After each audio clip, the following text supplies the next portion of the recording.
Let's go Mets. Let's go Mets. Let's go Mets.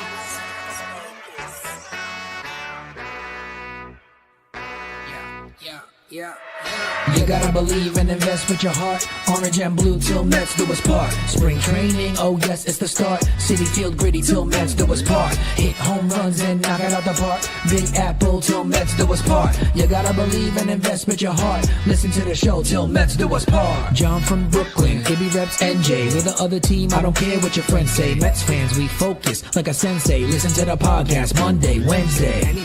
Made a couple bad plays, but we still won. Character, yup, we're gonna build some. Are you gonna check the pod? It's real fun. Just like Mookie, I will, son. So invest with your heart. Orange and blue till Mets do us part. Spring training, oh yes, it's the start. City Field gritty till Mets do us part. Hit home runs and knock it out the park. Big Apple till Mets do us part. You gotta believe and invest with your heart. Listen to the show.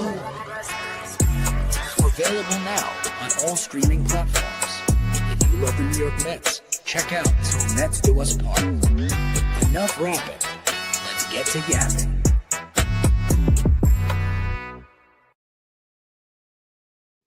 Yo, what's going on, everybody? Welcome into another episode of Til Mets Do Us Part, where we are live on YouTube, live on Twitter, like we are each and every single Wednesday, coming to you at 5:30 p.m. Eastern Time or thereabouts. Couple minutes late here today, but either way, we are rocking with you. John Saponaro out in Burbank, California, and that means my co-host, Matt Ibanez, holding things down back in New Jersey. Ibby, lot to talk about, lot to do, lot to get to.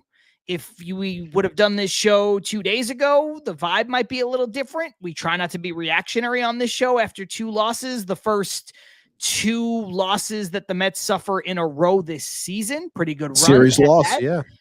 Yeah, only the second series loss of the year thus far. But before we get into all of that, how are you feeling, man?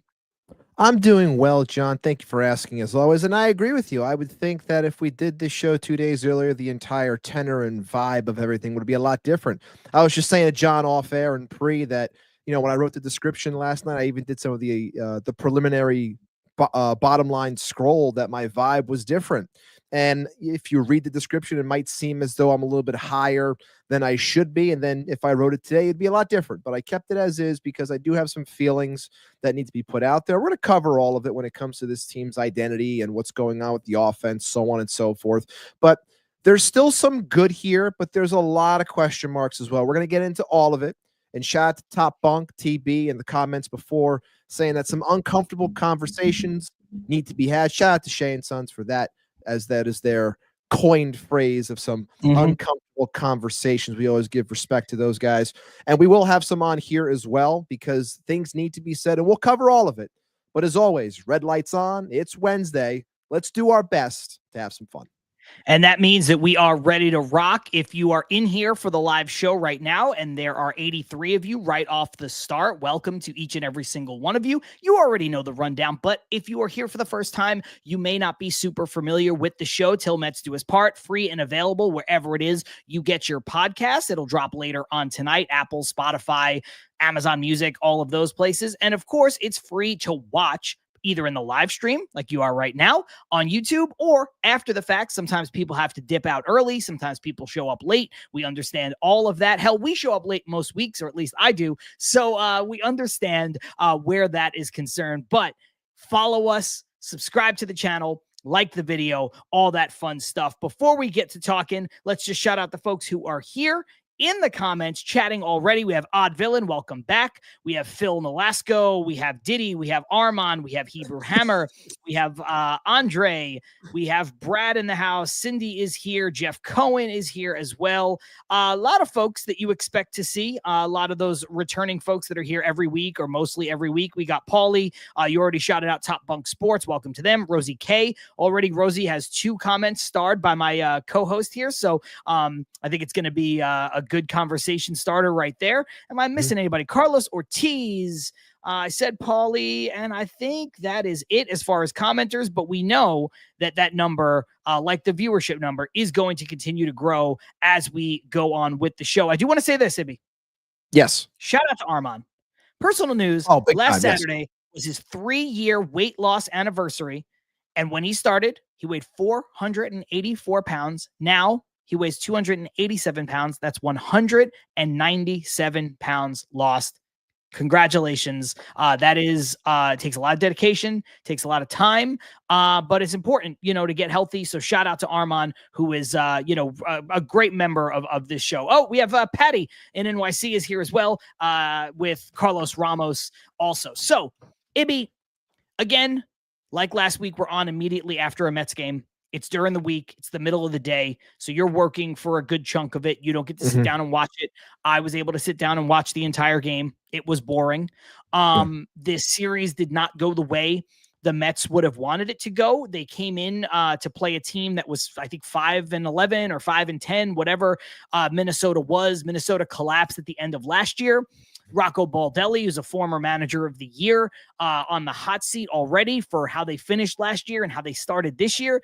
Yes, a lot of injuries, but if you're the Mets, you think it's kind of automatic. Show up and take 2 out of 3 games from a team that is lowly. You're more talented than they have more injuries than you. And that wasn't the case. The Mets came out statement game in game 1. They win 5-1, kind of tidy for the most part. It's a game you expect to win. It's a score, it's pretty, not substantial, but 5-1 is just like, okay, cool. No drama, whatever. Last night, Mets did not play well. They played well for maybe the first 2 or 3 innings, and then things kind of came off the wheels came off a little bit. And then here today, it seemed like it bled into today. The Mets really played one of their worst games, I think, from start to finish all season long. You saw, base running errors, guys getting thrown out at the plate. You saw some defensive lapses of, guys not being in the right spots, not necessarily errors, but just things not going their way. There were some odd managerial decisions, I think. The lineup, for one, we don't get hung up on daily lineups here, only patterns of lineups. But I thought the lineup was an odd choice when you have to sit Terrens, who's been one of your best hitters. He's a guy who's a catcher, has got to sit day game after a night game. Maybe don't take Vientos out of the lineup, although Baty contributed and Winker contributed, but it just seemed like the Mets were putting out we'll see what happens kind of lineup. And to their credit, Baty, Acuna, and Winker all contributed offensively and defensively as well.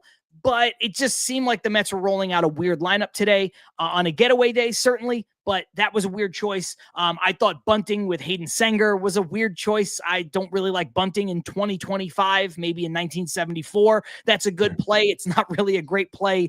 And this game, to me, as someone who watched the whole thing and really hate watched it because it was boring. I mean, half the time I was on my phone tweeting because I was uninterested in the game. This game was really stupid. And what I mean by that is, like, a lot of stupid things happen. Like, we see the Mets, who had been 5-0 on challenges, challenge a play that they probably shouldn't have challenged. And then that kept them from challenging a play later on in the game that they would have won had they had a challenge, which was the not out at first base, which was also one of the worst calls a first base umpire could make. It was akin to the Armando Galarraga perfect game botch by Jim Joyce over at first base. I mean, the runner was out by a stride and, called him safe. Mets couldn't challenge it because they had blown their challenge. Then Hunter Wendelstedt, thankfully, was able to walk off under his own power, gets drilled in the side of the head on a line drive by Tyrone Taylor. That was mind-numbingly insane. And just to add to the stupid theme, it's stupid that base coaches have to wear helmets and runners have to wear helmets, but umpires in the field don't have to wear helmets. I wouldn't be surprised if that's not changed fucking immediately after this game. There was just a lot of odd things that happened through this game and through this series. The Twins play some of the ugliest baseball you've ever seen. They continue not to pretty. Not pretty. They continue to play it today. And the Mets sort of played down to that level of competition. So, it was just all around just, God, man. It's a game the Mets could have won. It's a game the Mets, like last night I could throw it away and say the Mets got outplayed. And I don't care who you're playing and how much better you are than them. Sometimes a team has your number on a particular day and they're going to beat you. Last night, the Mets got beat. Today, the Mets got beat, but they could have won this game a few different times. Juan Soto, bases loaded, 1 out, first pitch swinging. First pitch, an yeah. unassisted double play by the second baseman. Yeah. When have you, on a ground ball, not on a liner, on a ground ball, when's the last time you saw that happen? So, like, there's just so much. And then, the Mets getting first and second in extra innings with nobody out. Alonso draws the great walk. He's been terrific.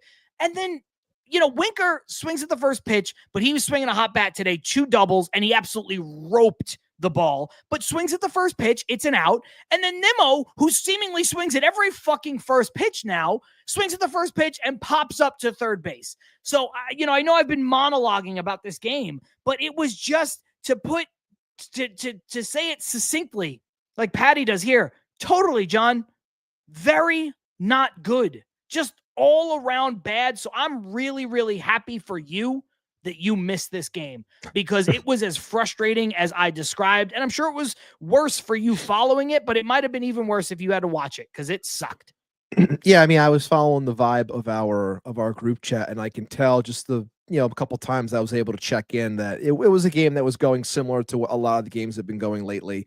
But the Mets were finding ways to win ball games, and obviously losing 2 or 3 here to a team that you already said, John, has played some really ugly baseball. And losing games to a team like that, when you're coming off of also facing a team like Oakland, and you're facing teams like the Marlins, and you're seeing these ugly games mixed in, it's not really a point where you as a fan feel all that confident. But at the same time, I'm not going to lose my head, just too much. I know that today clearly sucked. I did see someone post that, the Mets hit the ball hard today, but they were clearly at people. I think their expected batting average from this game was well over 330, whereas the Twins was, like 240 or something. And obviously you still lose the game. Like, sometimes you hit into some bad luck. It sucks. But overall, the offense, I agree. It's been tough to watch.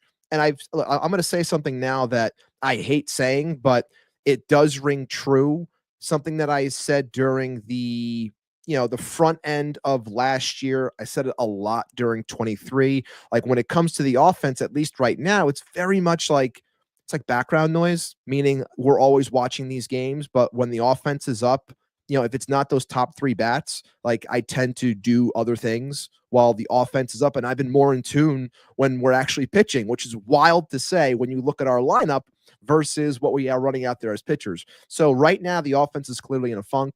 The first pitch swinging is beyond frustrating in a lot of situations. Especially, it's very uncharacteristic of someone like Soto, but I can understand maybe he wanted to jump at that first pitch thinking it was going to be a good one. He just missed it. But in general, it's not good when other people in the lineup are doing it, namely Nimmo, like you mentioned, who's doing it in a lot of big spots as well. And we talked about last week how he's someone that is batting fourth a majority of the time, and you want him to do better and apply himself a little bit better, have better at bats when he's coming up with runners in scoring position. But this team in general, outside of Pete Alonso right now, are just not hitting at all with runners in scoring position. Like, we're winning games because of Pete Alonso. And one could argue that, if we didn't have Pete Alonso, we wouldn't be scoring at all, because he's the one that's been providing so much. He's well over 20 RBIs now, 21, I think, tied for the league with former Met Wilmer Flores. Like, a lot. It's frustrating all around. It sucks because you said it best. It's boring baseball. It's very boring. When you don't hit, it sucks. And the fact that, the second this team gets up and I don't want to watch, it upsets me because I have such high expectations for this offense.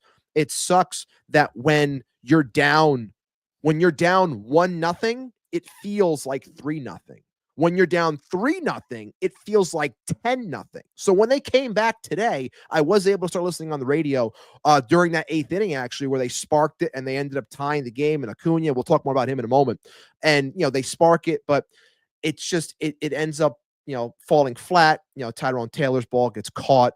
Great play by, former Met Harrison Bader. Could have been a run. Don't get it.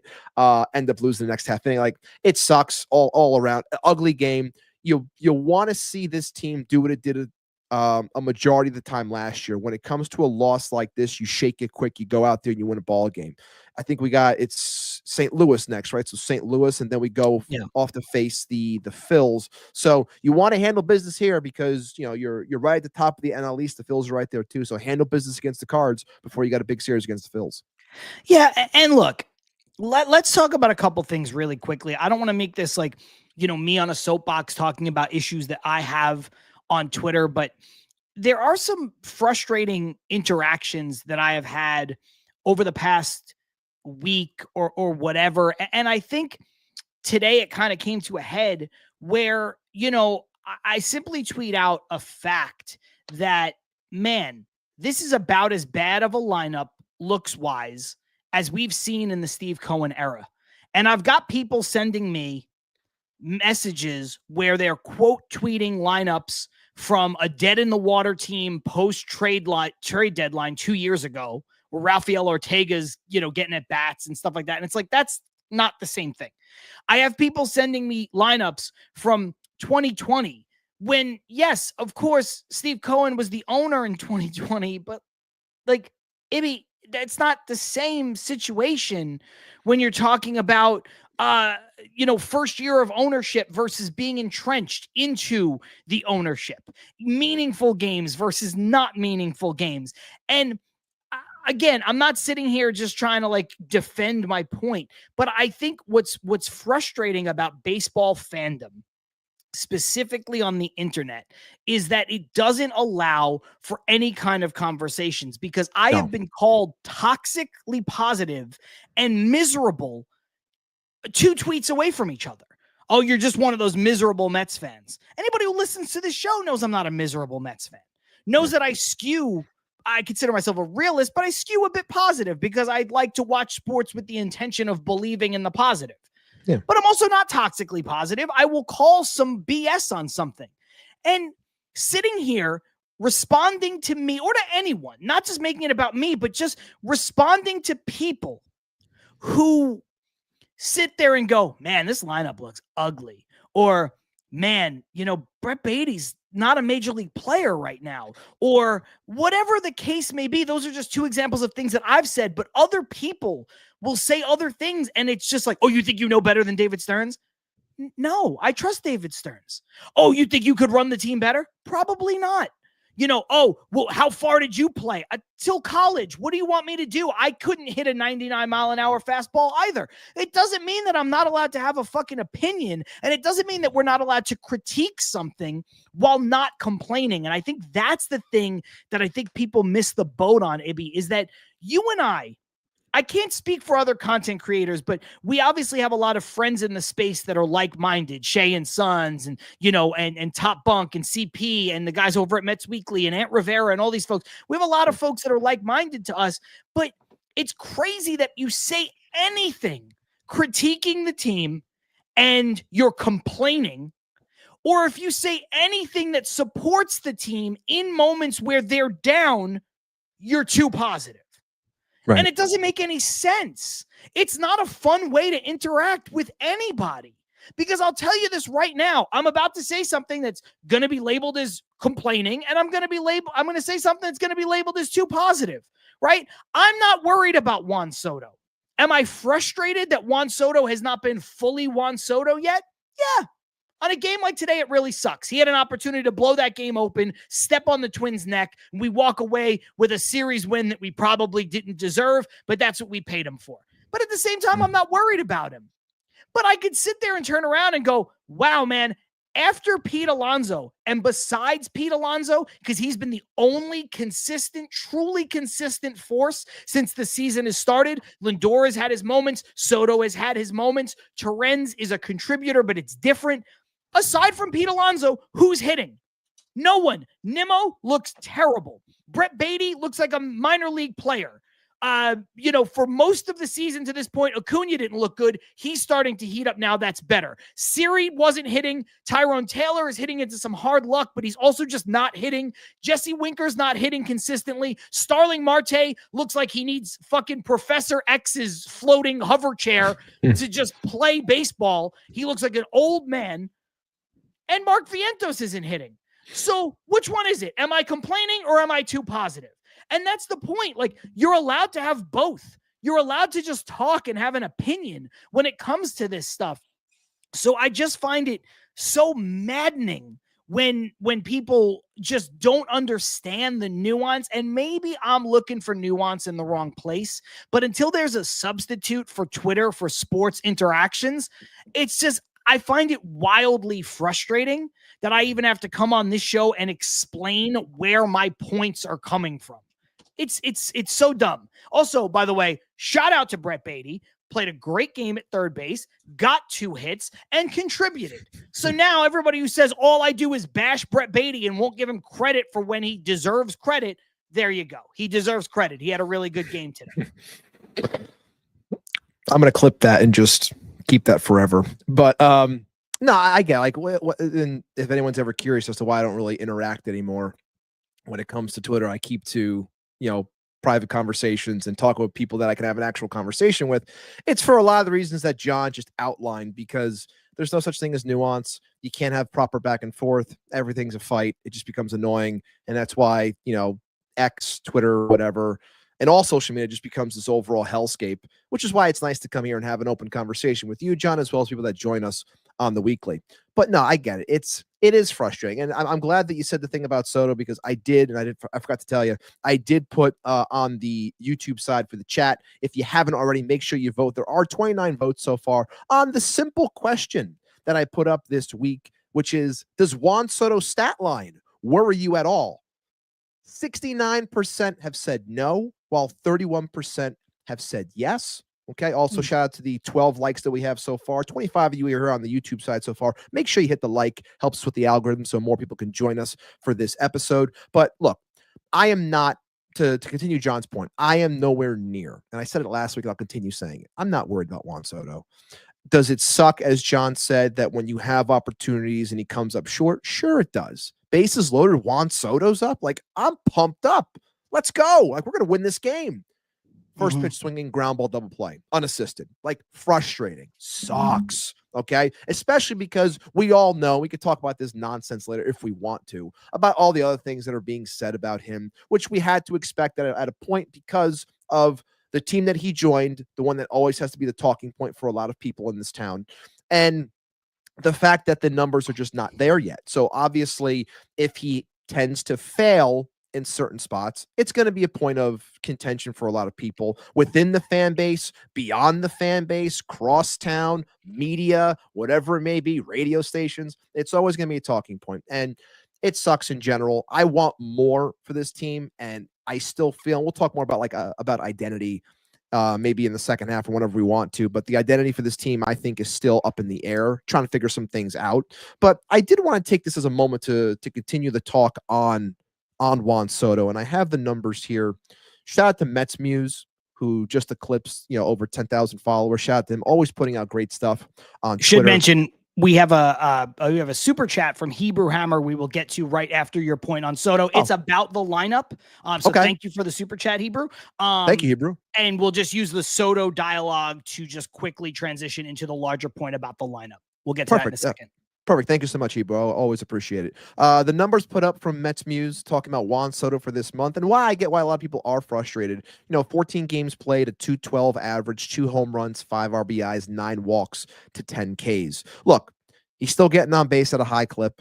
He's still doing what he can to move the lineup along, set himself up to let Pete succeed, which Pete, for the most part, has succeeded with, because when you look again to Pete's numbers, at least on this road trip, 429 average, a 1376 OPS, 2 home runs, 6 RBIs, 4 walks. He's carrying this team. Once again, shout out to Mets Muse for the stats. But you want more from Soto because, that's why he's here. You want him to drive and run. You want him to be a big part of the offense. And it's crazy because I would have thought over the first 2 games with Minnesota, those 2 home runs, especially with all the nonsense that was said, shortly after that nonsense gets posted, he hits a home run. The next day, he hits another home run. You think he's starting to break out of things. Then, of course, today struggles, has a rough game. So that's going to then, of course, take away the good that's happened in the last 2 games, and it's going to get drowned out by today's game. All in all, it's not fun. I'm not going to sit here and say that it is fun, because it's not, because I want more. I have very high expectations for this season. I have very high expectations for this offense. And we did so as much, and we said so as much when it came to our bold predictions to start the season. We both had very bullish takes, ones that we know are bold, but also ones that we believe can be true, otherwise we wouldn't even said them, is because the offense is supposed to be doing a lot more. There's a lot of criticism that needs to be put down on the offense beyond the top three. And that's crazy to say because even within that top three, Lindor still has his moments of struggle. Soto has had his moments of struggle. The only one that's really producing to this point has been Pete Alonso. And lately, at least, Luisangel Acuna, who we will cover in a moment as well, who's been doing a great job in taking that second base job and running with it for the time being. But all in all, yes, I want more. Am I frustrated? Yes. Is the offense boring? 1000%. I hate the fact that it's fleeting. I hate the fact that it is to the point where, we score 8 runs and I'm upset because I'm like, great, we're going to score 8 today, but then we're going to score none tomorrow and we're going to have 3 hits or whatever. Like I said before, tough luck today, hit the ball hard, expected batting average well over 350. And of course, you have nothing to show for, nothing but a loss. So I'm not going to sit here and say everything's about expected batting average because it's not, but at least it shows that they're hitting the ball, but it just didn't fall for them today. Wash it, move forward, shake it because you got to, because like I said, Cards have been playing decent ball to this point, better than I thought they would be. And then, of course, you got the Phils who are playing hot and are atop the NL East at the moment. So you got to shake it off. You got to get ready to score some runs. Yeah, and let's jump into those comments. I did tease the one from Hebrew Hammer. First, I just want to bring up these 2 from Rosie that have been starred for a moment because I think it kind of encapsulates everything that we're talking about.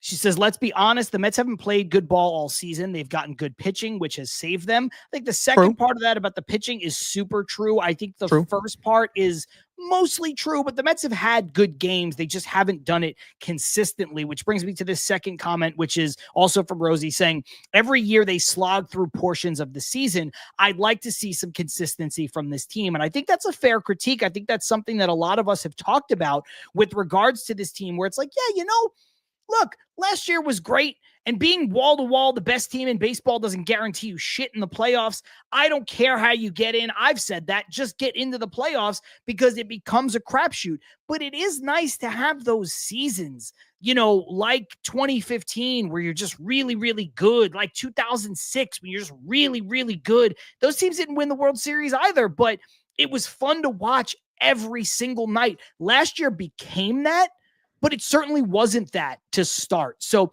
let's, without further ado, thank you, Hebrew, for the $20 super chat. So thankful. Thank you. This lineup situation and says, don't know how many times I have to say it, which is fair. Hebrew does keep saying it for the last couple weeks, or I should say, in this sense, the first few weeks of the season. The lineup needs a change. Please move Vientos. He corrected this later. Please move Vientos into the 2-hole in front of either Pete or Juan. It'll get him going and give Soto a chance to drive in some runs. Ibby, we talk about not reacting to daily lineups. But when an offense is bad for a stretch, and I would consider this offense so far to be bad for a stretch, the entire start of the season. Now, it's not a long stretch. It's 14 games. It's 2 weeks, basically 2 weeks of games, but they've been bad to this point. Are you finally starting to think that maybe now the Mets should be looking to make some changes? They've done some stuff. Okay, Vientos moves back. Okay, we'll take Nimmo out of the cleanup spot for a game or 2. We'll try somebody else. And we talked last week where, well, the problem is none of those other guys are doing anything, right? Like you put somebody in that cleanup spot and they're not hitting either. Now, again, Jesse Winker today hit 2 doubles and he hit another ball on the screws with the couple men on base in that extra inning. So, maybe you go back to that well tomorrow, whatever. But the point is, Hebrew has been banging this drum. Are you at the point where you would like to switch something up? Last week, you and I both said you can't break up the only thing that's working, which is Lindor, Soto, Alonso. But really, if we dive deeper and now a full week further, the only thing that's truly working is Alonso. So are you getting closer, or have you arrived at the point where, like Hebrew, you're saying, hey, you know what? Maybe move Soto down 1, move Alonso down 1, put somebody in the 2-hole. Are you ready to make a move like that? I'm not 100% sure yet because I still I look at it and I go, I wonder if this, the idea of moving Pete out of that spot to make it less of an opportunity to get more at bats. Like I still come back to the whole, I want these guys to get at bats. And if there's people I want to get up, I want to see more of Soto. I want to see more of Lindor. I want to see more of Alonso. But at the same time, if you told me that they're going to mess around and try something, like I have no issue with that. Like if it comes to a pass where we see a lineup coming up over the next week, where you're going to see, Lindor, Vientos, Soto, Alonso. Like, am I going to be upset if I see that? No, not at all. Like, if you want to try it and see if it sparks something because you're looking to find something to spark the offense, be my guest. Like, go for it. Do I think they're going to? I still question if they will. I'm not sure if they will because I still think they want to give the most amount of at-bats to the three people that they trust the most at the moment. But to the point of getting Vientos heated up, I still think they want to see more from him, but it doesn't do him any favors when you bat him in a spot that he has nothing behind him or like zero fear from the opposing team about what's behind him. So they're not going to feed him anything. Like, we're going to feed you garbage. And if you chase it, so be it. If you're not, and we put you on, we don't care because, you're not a threat on the bases. You're station to station, and whoever's behind you, we're definitely not afraid of, because if we were, we would have fed you with some more fastballs, and we're not doing that either. So all in all, if they try to maneuver some things, I'm not against it. I just don't know if they're going to. If you're asking me straight up, do I want a lineup change? I would say to you, I still like the top three as it is. I think this really comes down to the rest of the lineup needs to hit. But if you said we're going to try this for a couple of games to spark it, I'm not going to fight you or be upset over it. Bring the comment back up just for the sake of people getting some eyes on it. It's really the conversation that has been spurned on here by Hebrew Hammer and the super chat. Thank you again for the $20 on the super chat. Ibby, I'm sort of with you on this, where if they're going to make a change to the lineup, I'm not going to throw my hands up because, look, like Odd Villain says, what's the worst that can happen? This team has an OPS of a bacon, egg, and cheese. So, I think there's something to be said. And Diddy brought this up. I don't have the numbers in front of me, but it doesn't feel like this is way far off. 5 guys batting 170 WTF. Wouldn't shock me. It wouldn't shock me. I don't know what the numbers are after today's game and everything like that, but that wouldn't shock me. You got guys who are hitting, below that dreaded Mendoza line. You got guys on the interstate, right? Whatever you want to, whatever baseball, terminology you want to use. So when you're going that bad, I think more so than last week, because again, we're a full week further into the season. To Hebrew's point, you want to do something, shake it up. I don't think there was a time where I was advocating for a lineup that was Lindor, Vientos, Soto, and Alonso. So I don't think this is a radical change. I don't think it's a crazy one, no. Yeah, so to the point that Hebrew is bringing up very specifically of going Lindor, Vientos, Soto, Alonso, I don't think that that's crazy because I don't think that it's radical. So I don't think that I wouldn't be upset if I saw this. However, I don't think the Mets are going to do it because I agree with you. I don't think that the Mets want anyone else. And when I say this, please, everyone, just hear what I'm saying. Who are the 3 best hitters on the Mets? Objectively, Lindor, Soto, and Alonso. The Mets don't want anyone else getting more at bats than Lindor, Soto, and Alonso. And in that part of the thinking, they're absolutely right, especially when, if it's true, 5 other guys are hitting 170, why would you give them at bats? So I understand the logic because I'm not saying that this point from I get what's being said. Off. Yeah. I get what's being said. Yeah. Yeah. I get the logic of let's shake it up because what's happening is not working. Sure. But from the Mets perspective, who are the 3 best hitters? They're Lindor, Soto, Alonso. Who do we want to get the most at bats? Lindor, Soto, and Alonso. So I don't think they're going to do it. And I also the way I can see this happening, I don't think this is absurd from Hebrew. I don't think it's absurd, Ibby, for them to stand pat because no one else in the lineup deserves those at-bats more than Lindor, Soto, and Alonso. Yeah, and that's like I get the whole idea of trying to spark something, but then what happens if it doesn't spark anything? What if they just continue to spiral? And now we're giving less at bats to the guys we want to see up more, and you're putting guys up into spots that haven't been hitting when they've been given opportunities lower in the lineup to then put them in spots higher in the lineup. And what if they don't succeed? Like I still. I feel as though you have a better shot of change within a lineup if these other guys start showing life. And I do think lately, at least, I know we got the day off today, but the last handful of at-bats, I like what I've seen from Vientos a little bit more. I agree. I feel like he's starting to come out of it, going the other way in certain spots, putting the bat on the ball, hitting the ball hard. Like, I think it's close. I think he's working through some stuff, but I think it's close. So if that starts to happen, to Hebrew's point, I could see a potential change, but we need to see some sort of semblance of life, because if that number is true, and again, we don't have the stats in front of us at the moment, if everyone's batting $170 or lower, which would not shock me, like we said, because they've been terrible. They've been bad runners in scoring position. They've been bad overall when it comes to putting the ball in play. Like, it's hard to reward that and say, okay, you've been hitting terrible. Now I'm going to put you in a much more higher leverage spot, the position that gets the most at bats, the one that's expected the most to thrive and succeed for the team. Now, one can say, well, it's meant to spark them. It's like, well, goddamn, I hope it does if they do it, because otherwise you're wasting at bats. I got to see a little bit more life. Again, no slight against Vientos, none whatsoever. I understand Hebrew 1000% and completely where he's coming from.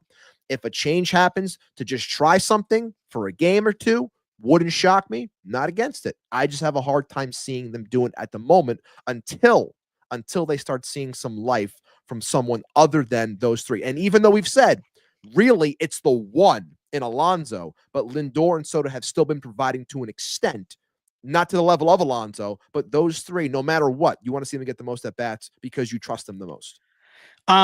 Yeah, look, shout out to Diddy. By the way, we're not calling this into question, just saying that we obviously couldn't look it up. So thank you for looking it up and confirming. Baty, Winker, Marte, Taylor, Vientos, all batting below 170 per Baseball Reference. So appreciate you for fact checking that. Again, seemed very likely. I certainly know Bader was below 170. I knew Vientos was below 170. I knew like, it seemed very likely. So, but thank you for checking, just for the sake of checking, so that we could say, yes, that is what is factually happening. Thank you. Ibby, here's this other one from Rosie, which is the first one I think that you started right out of the gate as the show was starting.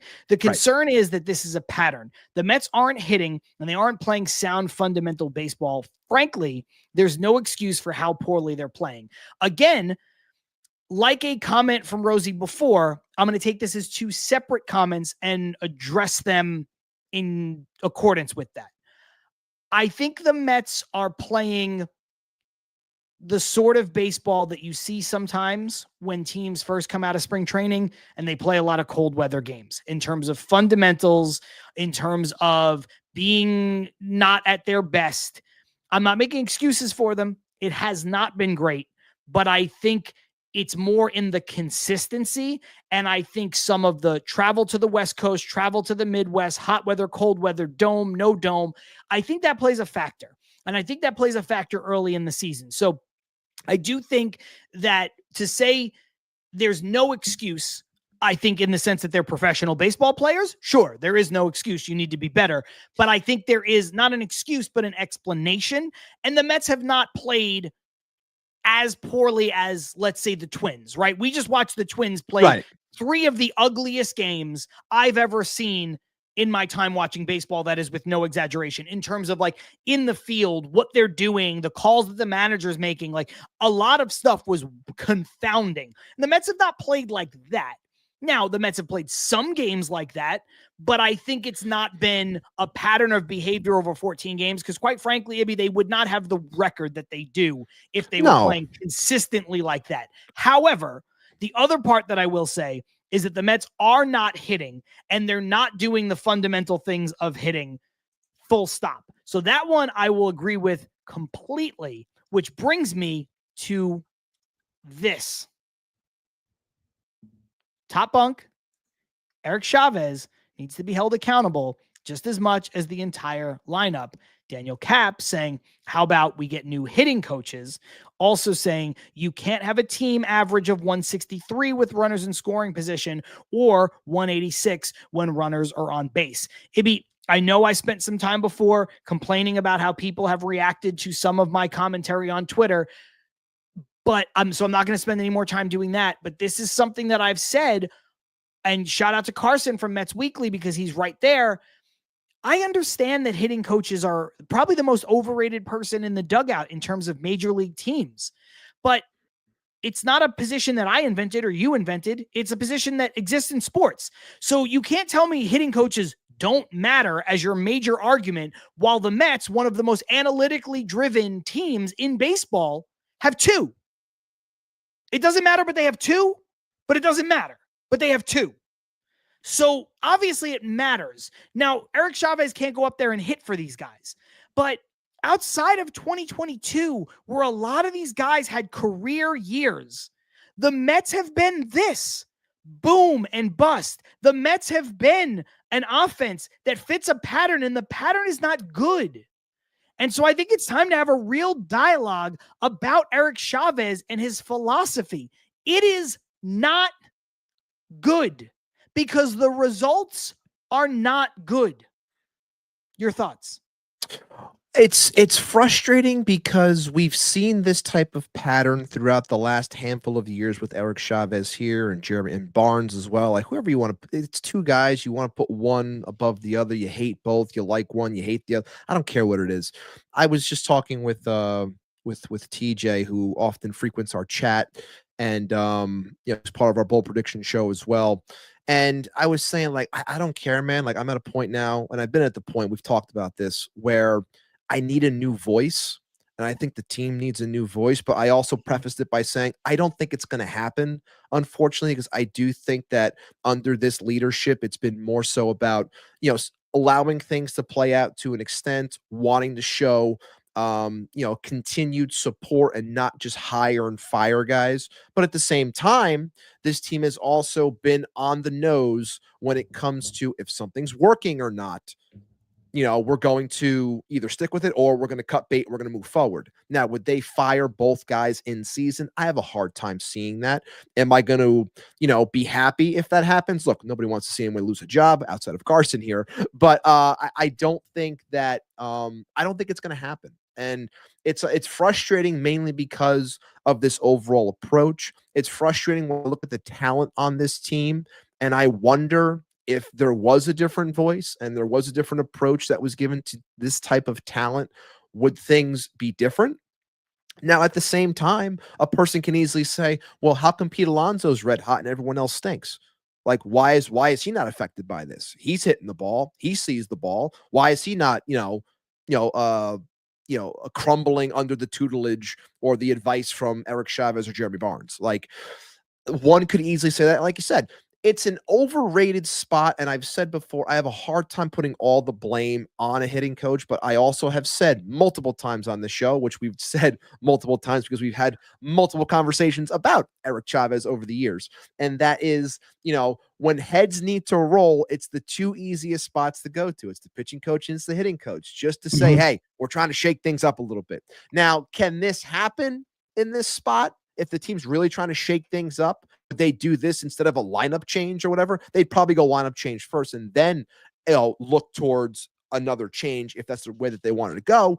But I just think that year two under Stearns, maybe I'm wrong on this and thinking he would see things and he would attack it and say, thank you for your time here, but it's time for a new voice. Maybe that would happen. But I think there's a lot of proof in the pudding when it comes to approach, streakiness, all things considered. And I know that we have some streaky-esque type hitters in the lineup in general, but I think it's too much. And I really think that if they were under the tutelage or the guise of someone else, that I think the results could be different. Maybe that's just me thinking about something that's more grander. I'm putting too much on a potential change of hitting coach. Maybe I am. But at the same time, sometimes you just need a change. And I think that it's been time for a change. And I'm not going to say it's all his fault, but I will say that sometimes you need a new voice. That happens in all sports. Coaches in football, anywhere else, managers in baseball, sometimes you need a new voice. Maybe the guys need just a little bit of a change, a shock to the system a little bit. And maybe it's something that we can see at some point this season, but I question if we will. We're definitely not going to see it soon. And much like you, I'm not going to sit here. I'm not going to call for anybody's job. I don't want anybody to be fired, but I think the right word is in Top Bunk's comment, which is accountability. He seems to be, sort of Teflon, right? Like he was here with the previous regime. He became the bench coach. Then he got, I guess, demoted or just really reassigned. Is it 3 regimes now for him, or is it 2? I'm trying to remember. When did he come in? I know Carson knows. He'll say it, but I can't remember if he was in. Was he here with Rojas? No, not yet. Maybe after. So was he here with Buck? Only Buck? I think it was just Buck, but you guys can check us, in the comments and make sure we're on it as far as that goes. But, even just the role changes from hitting coach to bench coach back to hitting coach gets reassigned. Top Bunk, 3 regimes. Okay. 3 regimes. Yeah. So, when you survive that long, it's very odd. It's very interesting. And it is true. Like sometimes the message just gets stale. And the message is not working. And I want to bring up a couple points here. This one from Carlos first saying, I don't blame Chavez. I blame the analytics department. That's who's responsible for these players thinking too much instead of just swinging.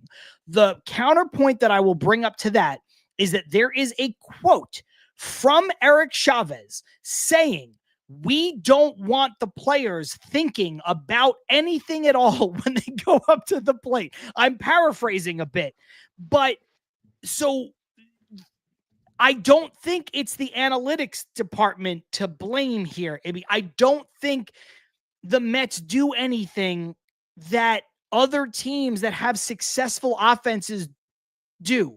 I think analytics gets labeled as a dirty word unfairly. Do some teams rely too heavily on analytics in some spots? Sure. Sometimes you have to have a tangible touch and feel for the game and where that particular game is. But analytics, the boogeyman that's under the bed, is not making these decisions for hitters in the batter's box. There is an organizational philosophy.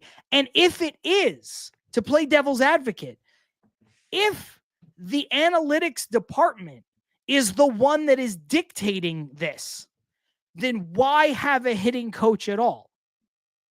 You know what I'm saying? So I just think you have to be careful with that terminology because it flies in the face of, one, just what most baseball teams do, 2, a direct quote from Eric Chavez, who is the one who is relaying the organizational philosophy at the major league level. So just be careful with comments like that. Carson says, hitting coaches aren't a big factor. We know Carson hates Eric Chavez more than anybody else in the world. Yeah. But the impression he has on this team is a major impact. All this Chavez guy does is run his mouth with confidence about outdated philosophies, following it up by saying it's a different breed of incompetence that Chavez spews, and it shows on the field 99 times out of 100 right through the entire lineup every night. Ibby, that's a very Carson way of expressing it. No punches pulled, which I respect. But I just think that he can't get in the box and swing for them. But I do think, to Carson's point, the biggest thing there is that his approach, his philosophy is outdated. I don't think that's an unfair comment to make. I don't think it is, regardless of the success or lack thereof.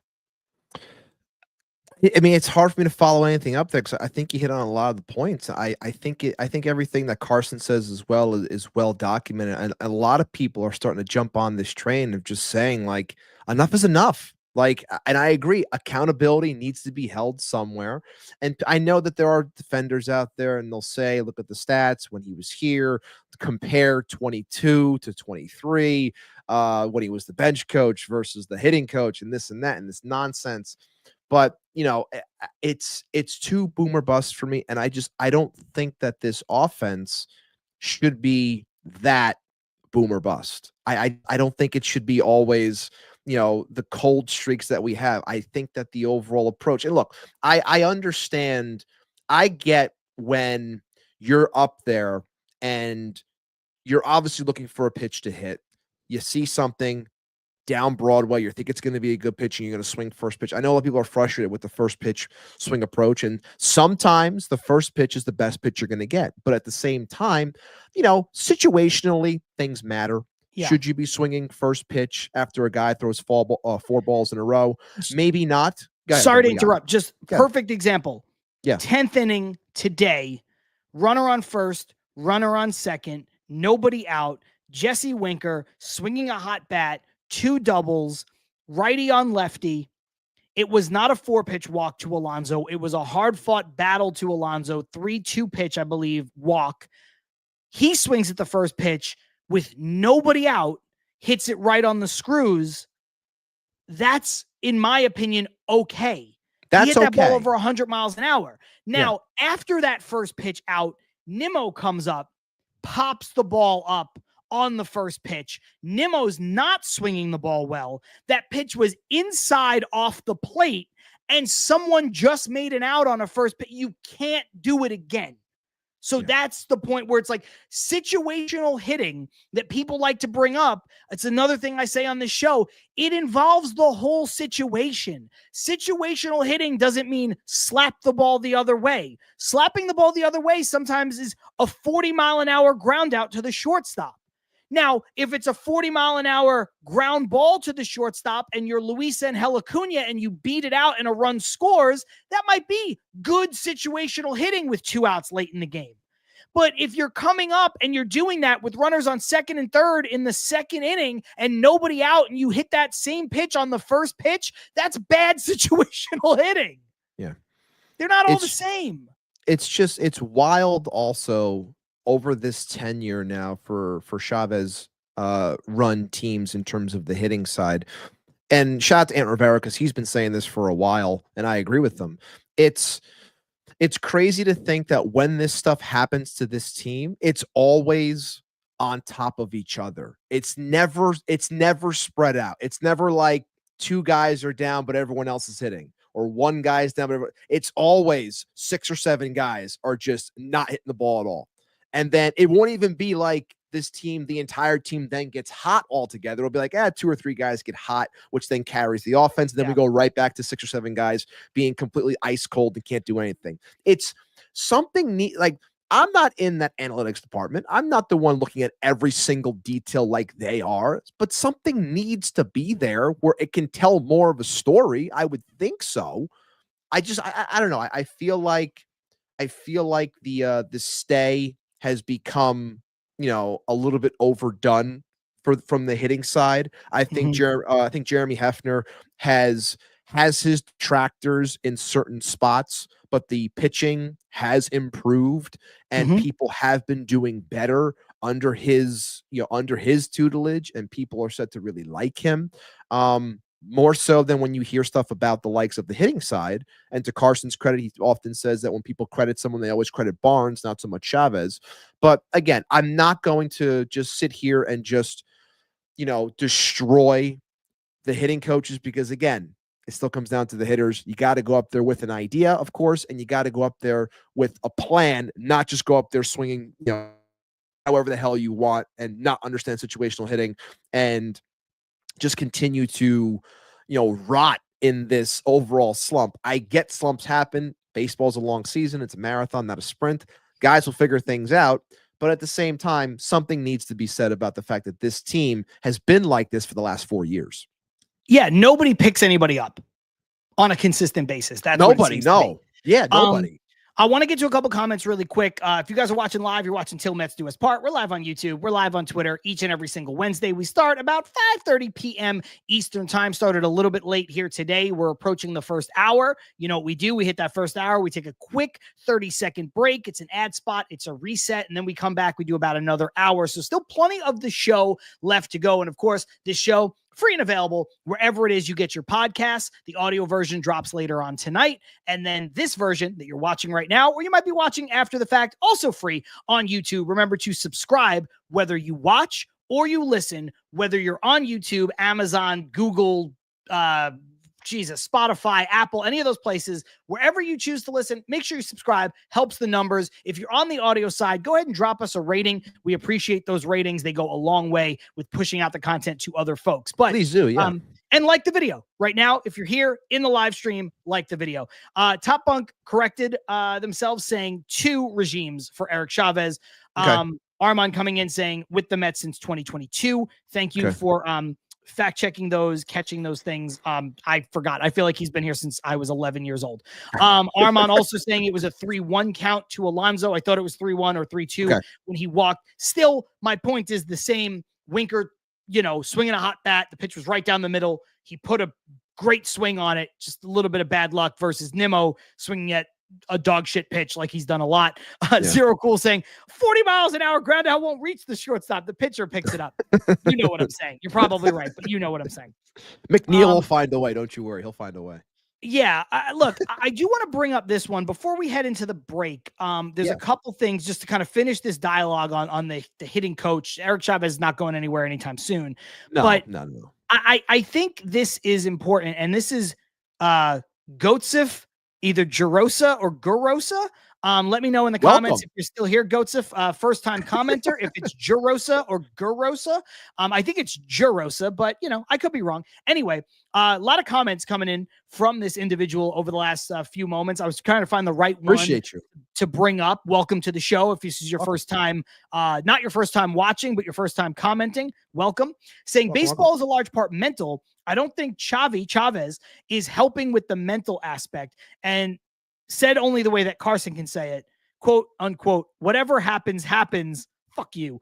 Not in a direct answer to Goatsif on this one, but that is another part of the quote from Eric Chavez saying basically after you hit the ball, whatever is going to happen is going to happen. And Ibby, I understand the thought process there of like, you can't control, like you hit the ball, guys are going to make amazing plays. Guys are going to make errors in a way that is a very thoughtful response, but I don't think that is actually a good approach for Major League Baseball hitters. I think hitters should be trying to maximize the thing that they do well or they do the best. So I think this idea of whatever happens, happens isn't really a good idea, right? Like you sit there and you say, I'll go back to that Jesse Winker at bat.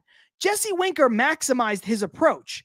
Righty on lefty, swinging hard. He had pulled 2 balls down the right field line. He gets a pitch right down the middle. He puts barrel on it and he pulls it again. If that ball is probably 3 feet to the right of that shortstop, it's another double down the line.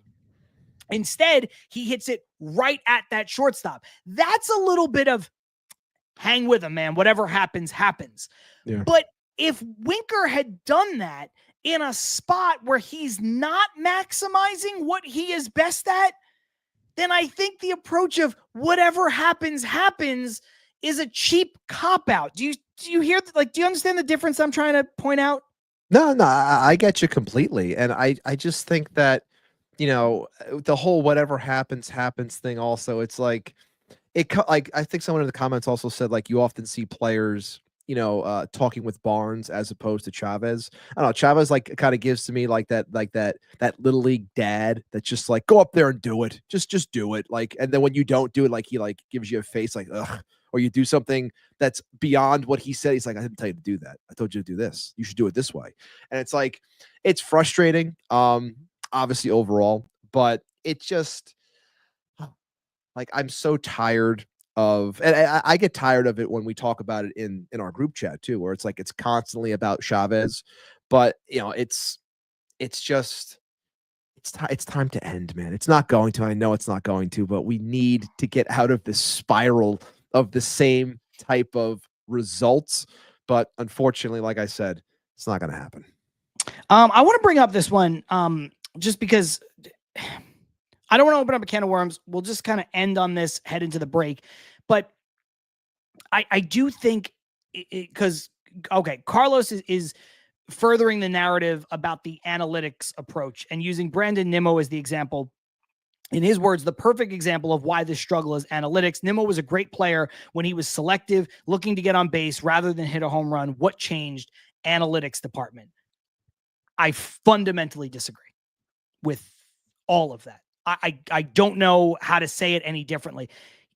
It's not on the analytics department that has changed Brandon Nimmo. If anything, modern analytics would dictate that the version that he changed from, the being selective, getting on base, is an analytical department's dream. High on base percentage, super selective. That's what analytics departments want. So an analytics department is not going to try to change Nimmo to be a home run hitter. It's not accurate. Sorry, I don't know how else to say it. Right? You know what I mean? Like, that's not. No, yeah, I think it's not the end result. Like, that's not the math that gets you there. Has Nimmo changed his approach? Probably, but I don't think it's the analytics department that is the driving force behind that. No, Brandon Nimmo's also, like, what is he, 31 now? Like, he's a different player.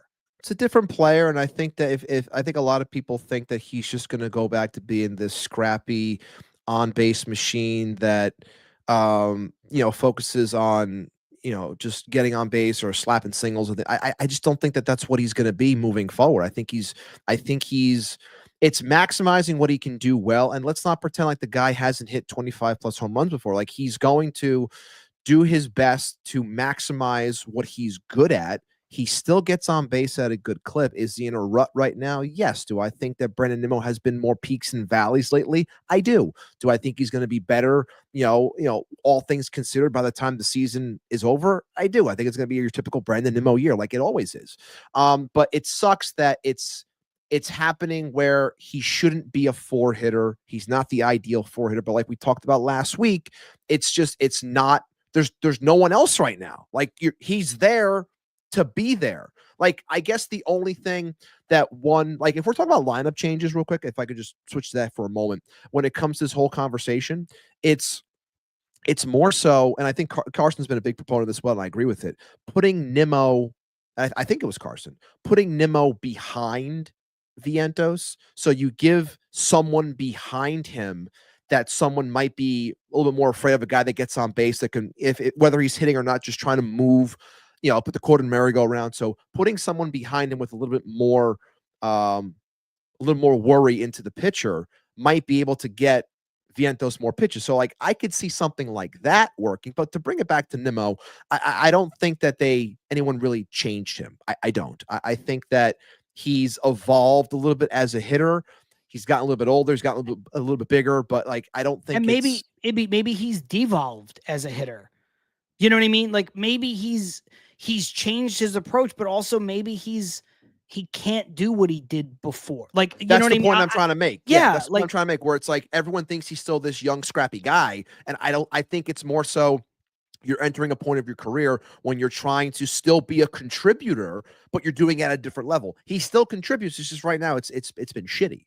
It's been very up and down, which is uncharacteristic, but it could be part of what you're going to get moving forward. I think you will see a better Brandon Nimmo, hopefully soon, but at some point. But right now, it's ugly. It's hard for me to defend him right now because I can't, because it's been bad. Yeah, and just last thing on this, Carlos saying, really, modern baseball based in analytics is not hit a home run or go home. What are we talking about here? That's not the definition of analytics. It's just not. You can't just label everything analytics and say it's maximizing what you do well in a given player. It's about maximizing what you do well. And right now, I think a lot of the guys are trying their best, but I think the approach with Chavez and these guys, like something's amiss. Something is amiss, and we need to figure it out. That's all. And look, we're going to put this lineup discourse away in the second half, but Zero Cool makes a good point. It said something similar to this earlier. Nimmo should be able to hit in any spot if he goes back to being an on-base machine. There is a thought process here where the Mets, we talked about it preseason, where the Mets could have a lineup if and when everybody's healthy. You get McNeil back, you get Alvarez back, where you could go Lindor in the 1, Nimmo in the 4, Winker in the 7, and you have essentially 3 leadoff hitters to each segment of the lineup. There is a thought process there that makes sense where Winker is selective. He's not Brandon Nimmo. He's not Soto, but you've got these selective batters at different spots. And you could do what you just said also, which is, okay, if you want to truly maximize that, put the selective guy behind the other guy like they do in the first third of the lineup, which is Soto behind Nimmo. Soto behind Lindor. So then put Nimmo behind Vientos, and then put Winker behind Alvarez. And you force the pitcher to give the fastball hitting guy more pitches because the guy behind them is going to be more selective. There is a thought process there that could work, but the only way it works is if those guys are actually being the kind of hitters that we want them to be. Right. So good point from Zero Cool on that one. Anyway, let's head into the break. When we come back, we have plenty more to do. We have some starred comments that we need to get to, including some nonsense about where Jeff McNeil might play when he comes back. That's good. Anyway, John Saponaro, Matt Ibanez. If you're watching live, this is Til Mets Do Us Part on YouTube, on Twitter. This is just a quick 30-second reset, a quick 30-second ad spot. Do not go anywhere. We'll be right back.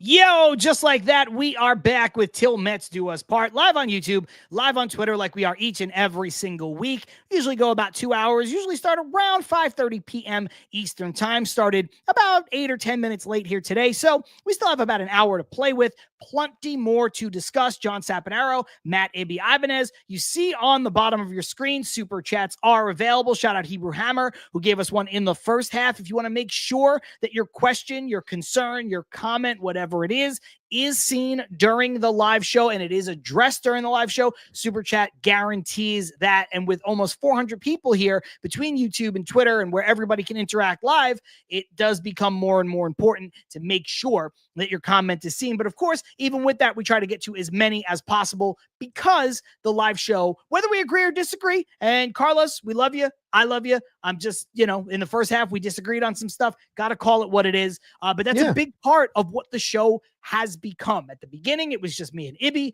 recording in a vacuum.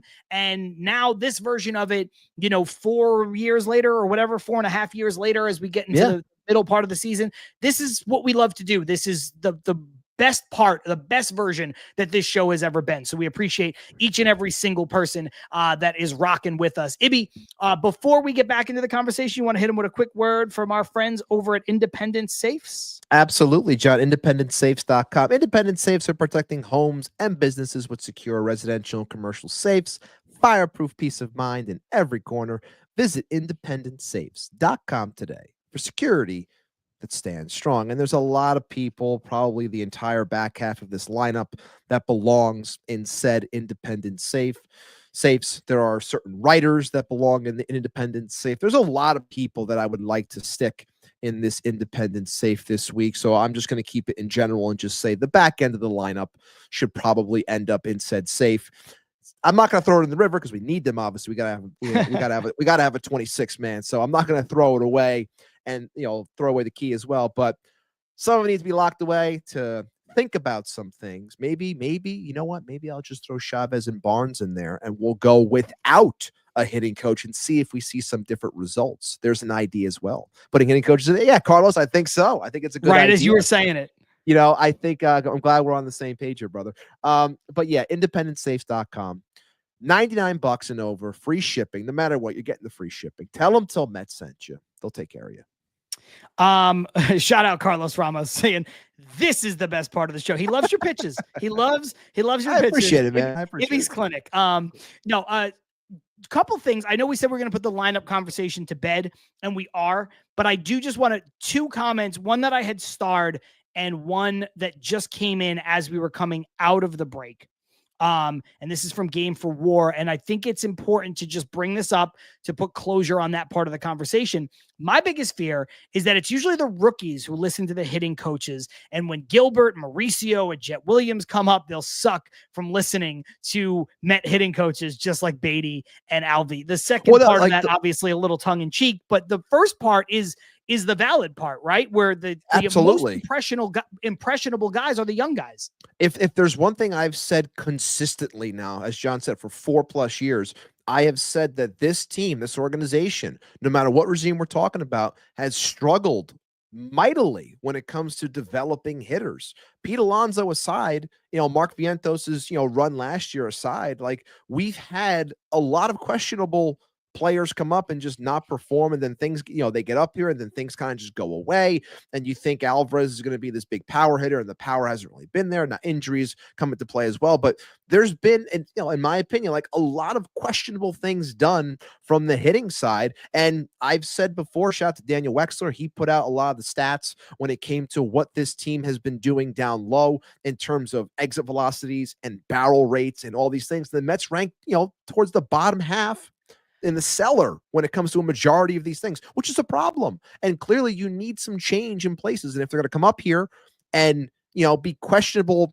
prospects, which many think many are, and then come up here to adopt whatever it is that this team is teaching up here, well, then you're not really going to get the success that many think that you can, because a majority of these guys are ranked high for a reason.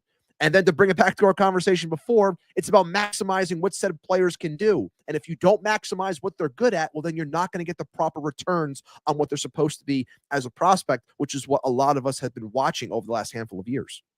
Got this one from Andre saying we should judge the lineup when Alvarez and McNeil are back. Then we can see what we have. I think, not throwing any shade at Andre, whether or not this is a good idea for people to do, this is what's going to happen. Like, the Mets aren't going to do anything, especially with both of these guys' returns seemingly on the horizon, dare I say imminent. So this is what's going to happen. We can have all the discourse we had in the first half, Ibby, about what we would do, what you would do, what, Hebrew Hammer would do, changing the lineup, switching up the hitting coaches, blah, blah, blah, blah, blah. Honestly, it all boils down to this.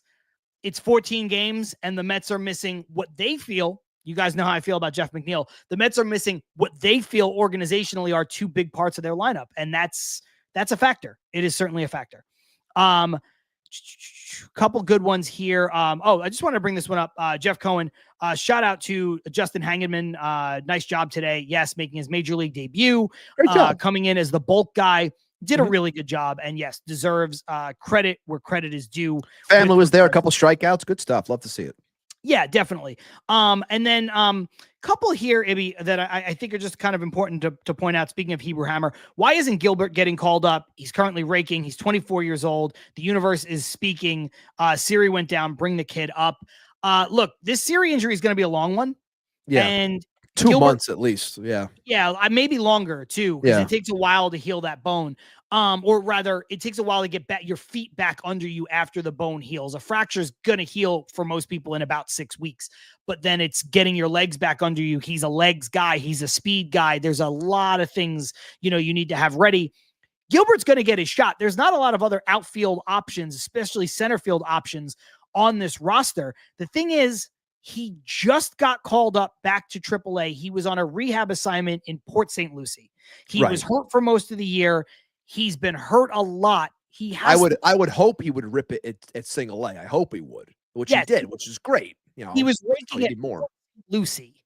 Yeah. That's a factor.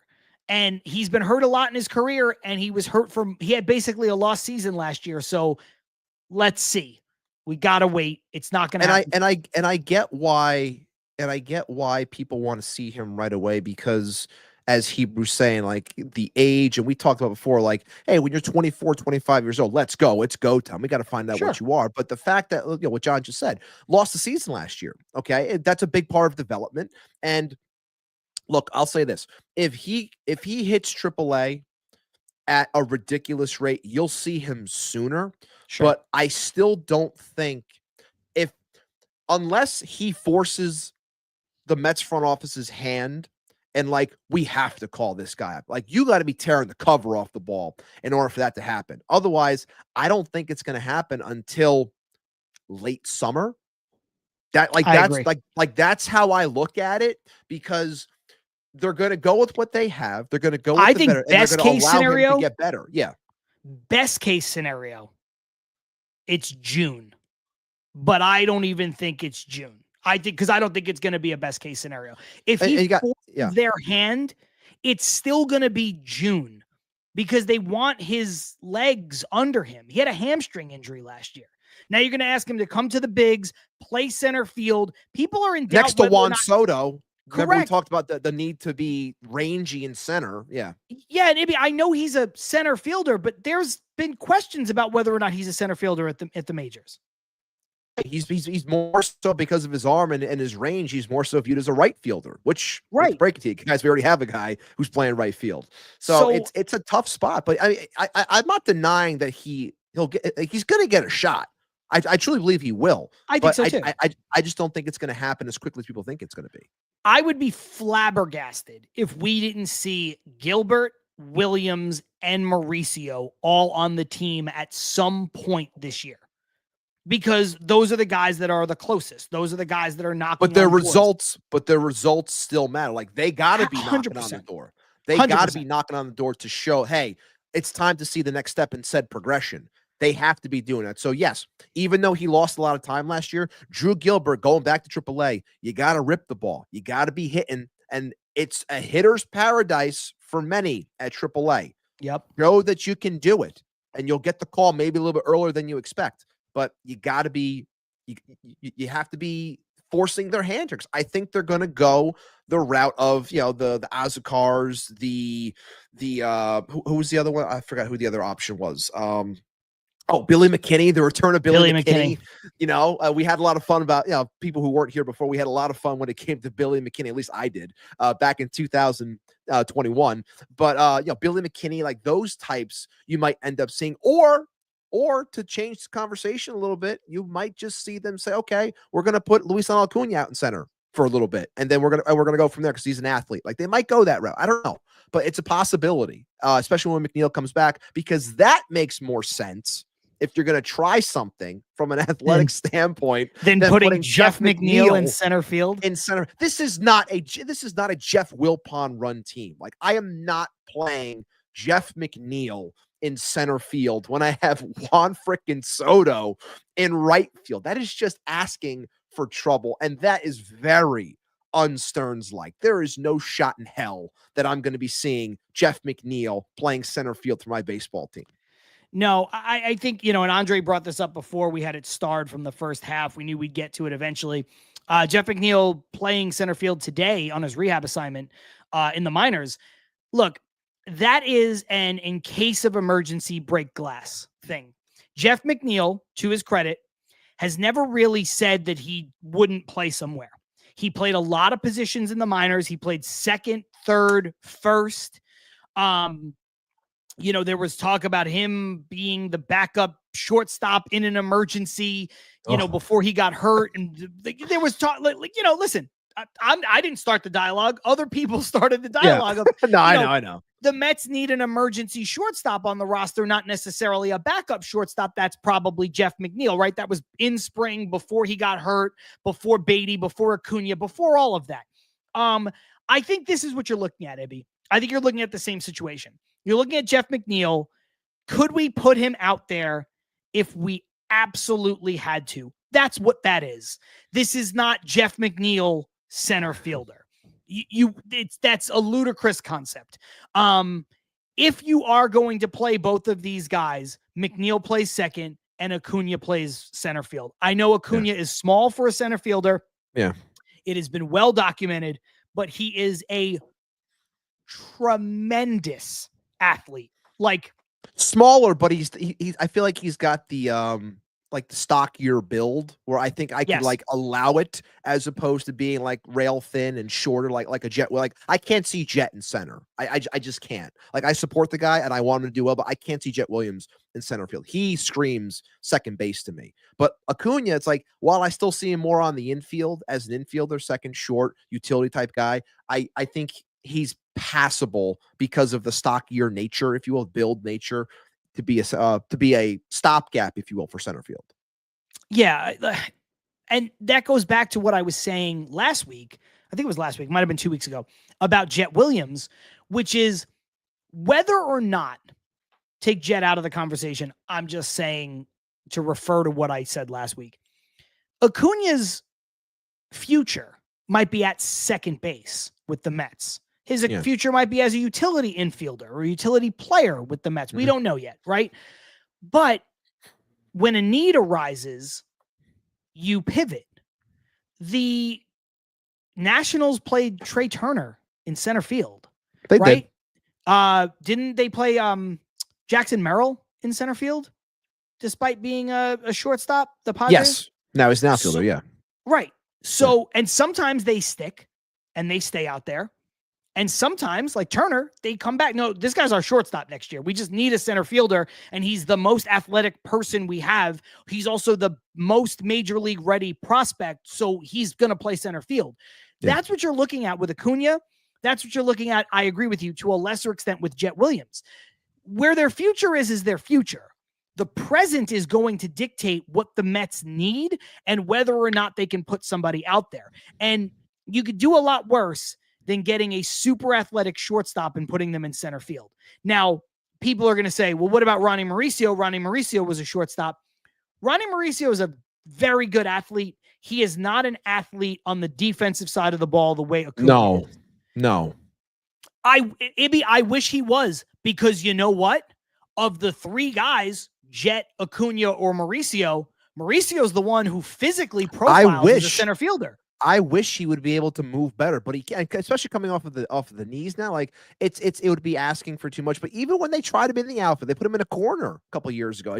It wasn't pretty. I thought, based off of his size, I thought it would have translated better, and it didn't. And I don't think it's going to be anything that they really mess around with now. Especially, I think you're going to be seeing Ronnie being more so on the dirt, whether it's at second, whether it's at third, or just straight up just DHing. I don't think you're going to see him in the outfield, but you're right. He profiles, and his look is that of someone that could be an outfielder. I think more of a corner as opposed to center, but still profiles as something like that based off of look. But it's unfortunate that's never going to really be in the cards.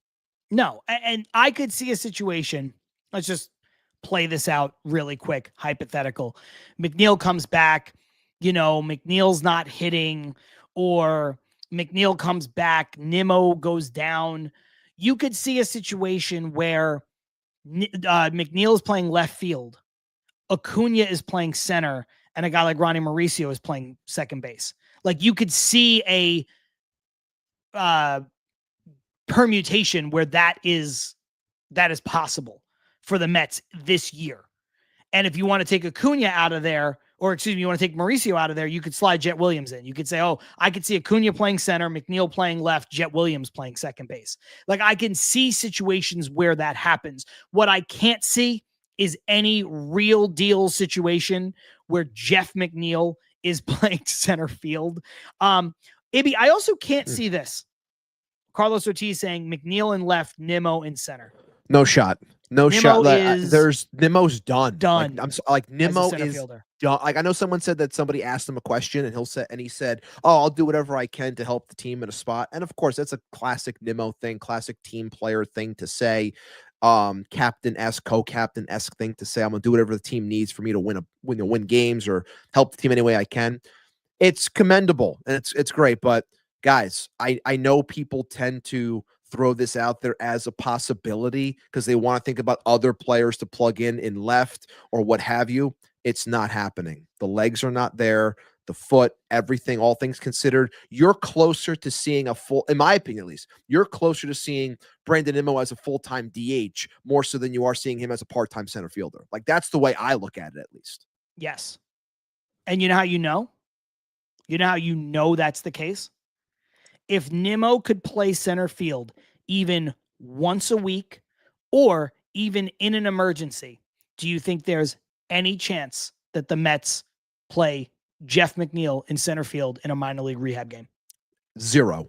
Right. Zero. This is That's just all about Done. emergent, like John said, this is all about potential emergency situations. Can he do something? God forbid something happens. Sure. That's why. And the Mets played Travis d'Arnaud at second base, third base, second base, third base, second base, third base, second base, third base. Right. In an emergency, if he has to go out there, sure. Right. Like if you're just literally out of options, you have 2 innings to go.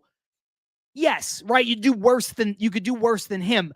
But if he could do it even once or twice a week, the Mets wouldn't even be fathoming Jeff McNeil of like, hey, why don't you just go ahead and give it a try? Absolutely not. This is not necessarily the time this is not the time to have this conversation, but I want to entertain it just for a moment. Zero Cool said Vientos is the DH on this team. I think just because we're talking about some of the young players, I think there's a situation where next season the Mets don't have Jesse Winker.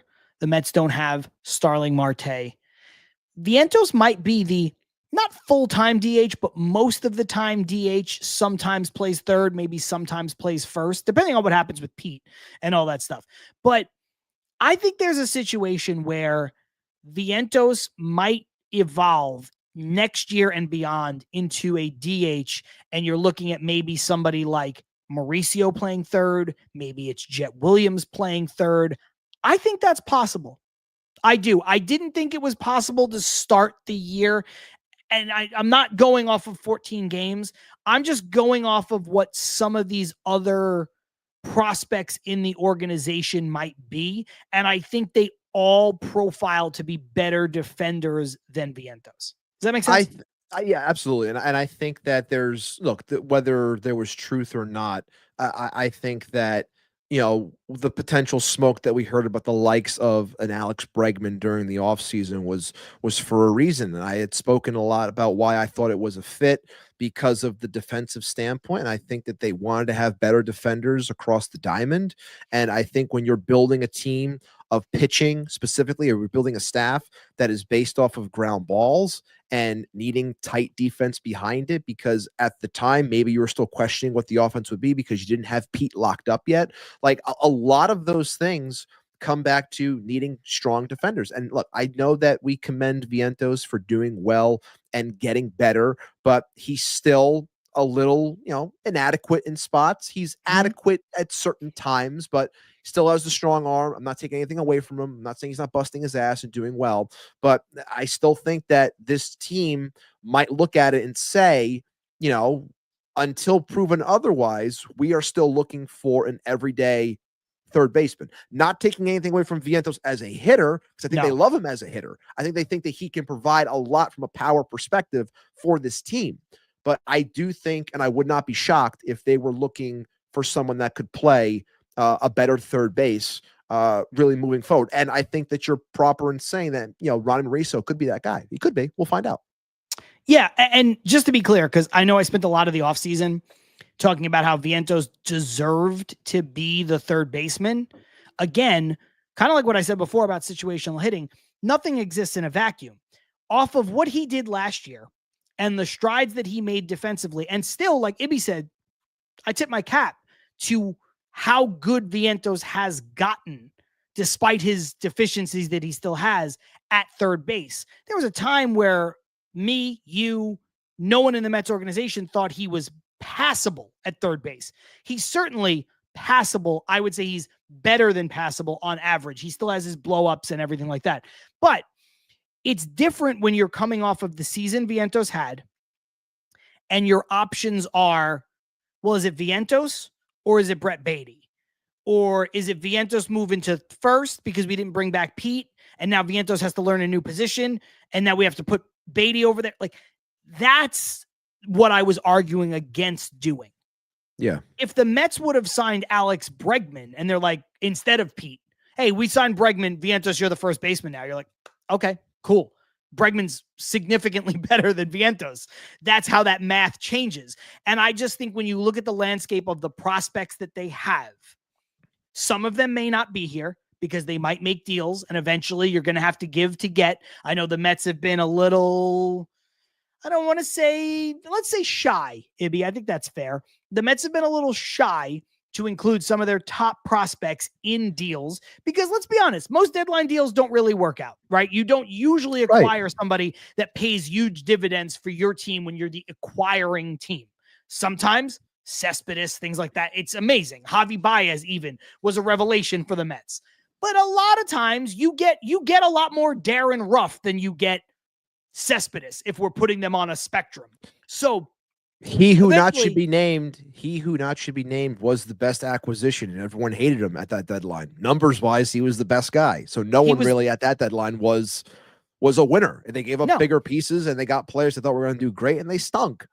Absolutely. So anyway, my point is, if some of these guys are here, I just think that, and some of them will be, there's not a world, I don't see a world where the Mets are trading Jet Williams, Luisangel Acuna, and Ronnie Mauricio.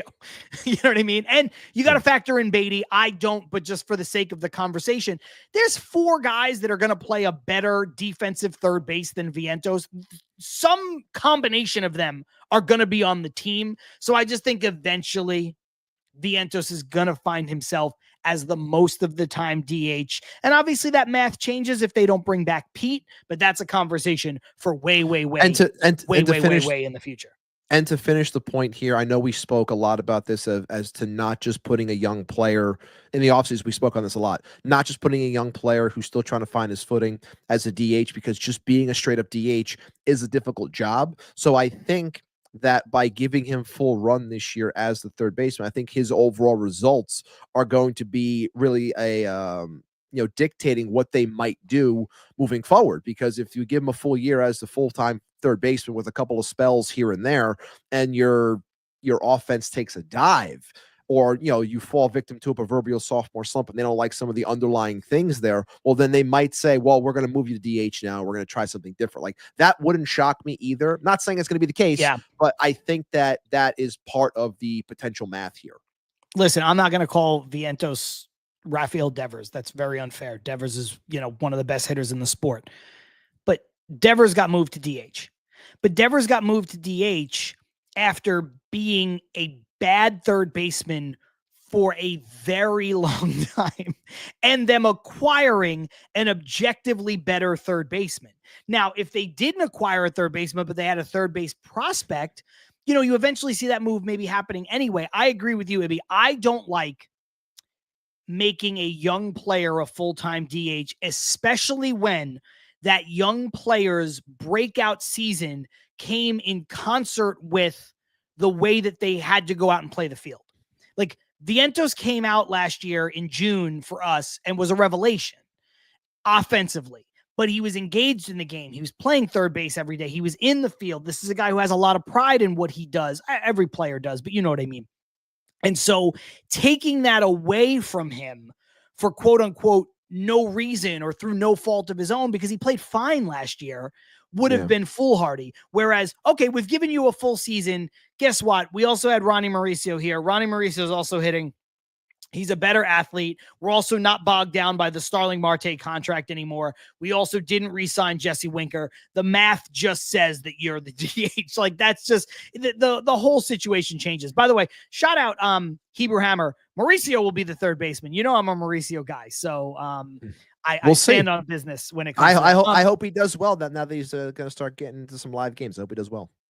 Zero Cool saying, I want to see this program when McNeil is hitting 340. Can't wait. I hope so. I know you said in the comments, Ibby, that you can't wait to have me eat crow. I hope McNeil hits 340. Gee, I sure hope someone would hit over the 170 that Diddy pointed out. We'll take 270. We'll take 240. Yeah, you know what? I used to say McNeil. I stand by this. McNeil is a useless offensive player unless he hits 300. I would, Ibby, I would fucking move mountains for 270 Jeff McNeil right now with the way this offense is. I would fucking. Maybe you'll get it. Maybe you'll get it. Jesus But Christ. again, to Zero's point, I said, like, I'll be here with a fork and knife, man, ready for that crow if that happens. Because it means he's doing well. We've said he's got well over 300 to prove actual worth in today's game. And, I hope he comes back and he hits the cover off the ball. Am I going to bank on that? No, I am not. But hopefully he proves us wrong. Ibby, I gotta ask a quick question. Because this keeps coming up. I think you may have started it in the comments. Zero Cool says, Math says Tucker, but Cohen will not spend for him. Forget about, I know you love Kyle Tucker, and there's so much to love. Love the guy Kyle is Tucker. probably So damn good. He's probably the most underrated player in baseball.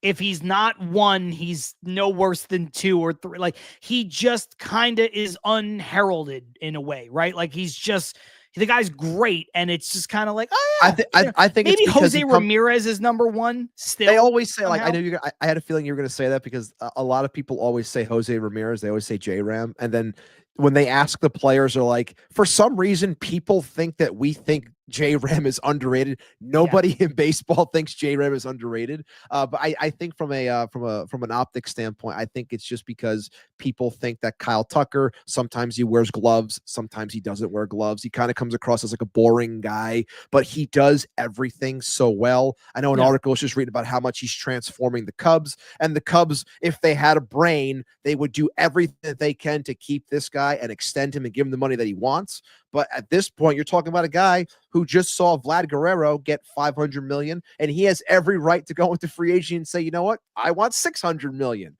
But is he going to do that? I don't know. But he is so he is old. He is goddamn older. good. He's a older little bit older, so that's going to hurt him a little bit in terms of the overall money. He's still going to get a boatload of cash because he is so damn good. He's probably going to get $35 or $40 million a year, something like that. Easily. And anyone that gets him is going to absolutely love him as a ball player. But I hate to break it to you. Whoever said that was Zero who said it. It was Zero. It was Zero. I hate to break it to you, and I've said this on the show before. And I said that I would live in that pipe dream if that was able to ever happen for the Mets. But I don't think it will. And I think, unfortunately, he's going to go to a team within this division, and he's going to Philadelphia. That's what I honestly think. Armand saying Tucker will be 29 in the offseason. Yes, not old, but older. He's a regular free agent in terms of like age. Cashing in. Yeah. Correct. Vladimir Guerrero Jr. was able to cash in part because he'll be 26. Soto 26, or 27 for Vladimir Guerrero Jr., whatever, when he hit free agency, 26 right now. Soto was 26 when he hit free agency. Like, it's just different math when you're 29. But I do agree with you. Ultimately, Nimmo is signed long-term. Obviously, Soto is signed long-term. They're corner outfielders. Tucker can't play center, only has 5 games in center field in his career. Ibby, I think the only way this is possible is if the Mets don't sign Pete Alonso. I still don't. I would agree with that. Yeah. I would agree with that. Yeah. Then you can start to, listen, I don't know. Can Brandon Nimmo play first base? Probably. Is Brandon Nimmo going to be more healthy? That's where you could start to turn the wheels and go, well, I think that's where you could start to have that conversation. If the Mets bring back Pete, there is no room for Kyle Tucker. Anyway, the reason why I brought this up to you, I'm not asking you to react off of 2 weeks of baseball, whatever it's been, 2.5 weeks of baseball. Do you think that the Mets need another, let's say, very, very good player or better? It'd be great to have, everybody always wants stars, but the Mets are already paying some stars to be here. So it's hard to pay 3 or 4 stars in the everyday lineup. Do you think the Mets need another, some kind of something in the lineup? Do you know what I mean? I'm not just going off of name notoriety, but okay, it would be great if it's Kyle Tucker, right? He fits the team like a of course. Yeah, of course. But even if it's somebody you go out and you give a 2-year deal to Schwarber to be your DH because you need pop, right? Mm-hmm. Do you think the Mets Do you think when we have this conversation, either at the deadline or in the offseason, most specifically, that the Mets are going to be in the market for like a plus offensive player? Because I think they will be. I think they're going to need somebody, even if they bring back Alonso.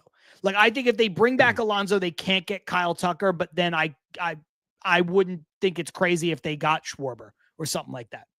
Yeah, I think that we're I was actually thinking about this as we were having this conversation about the offense earlier in the show. I was gonna, pose it to the people that are here. Like, do you think, as a fan base right now, the ones that are here, the ones that are listening, as a fan base, when it comes to the deadline specifically, where you are right now, 2 weeks into baseball, whatever we are, a handful of games into baseball, do you think that the Mets are more apt to go after a pitcher or a hitter? And I thought that would be a very interesting, I probably should have made that the poll today, but would the team be more interested in a hitter or a pitcher? And look, I still think that they're going to attack pitching because I think that they know that there could be a shelf life when it comes to how things are going to an extent with everyone right now. And of course, they want to have more arms, keep everybody fresh. So I still think pitching is going to be high atop the want list. But to answer your question, I think that they would love to have another bat. I don't think there's anything as too much offense. I don't think there's anything as too much hitting. I don't either. There's no such thing. I would much. I've said it before. If you have money to play with, use said money to stack your offense and figure out and build your pitching labs and build your pitchers from within in the minors. Like, that's what you should be doing. Spend your money on everyday hitters. Spend your money on hitters. Like, that's what you should be doing.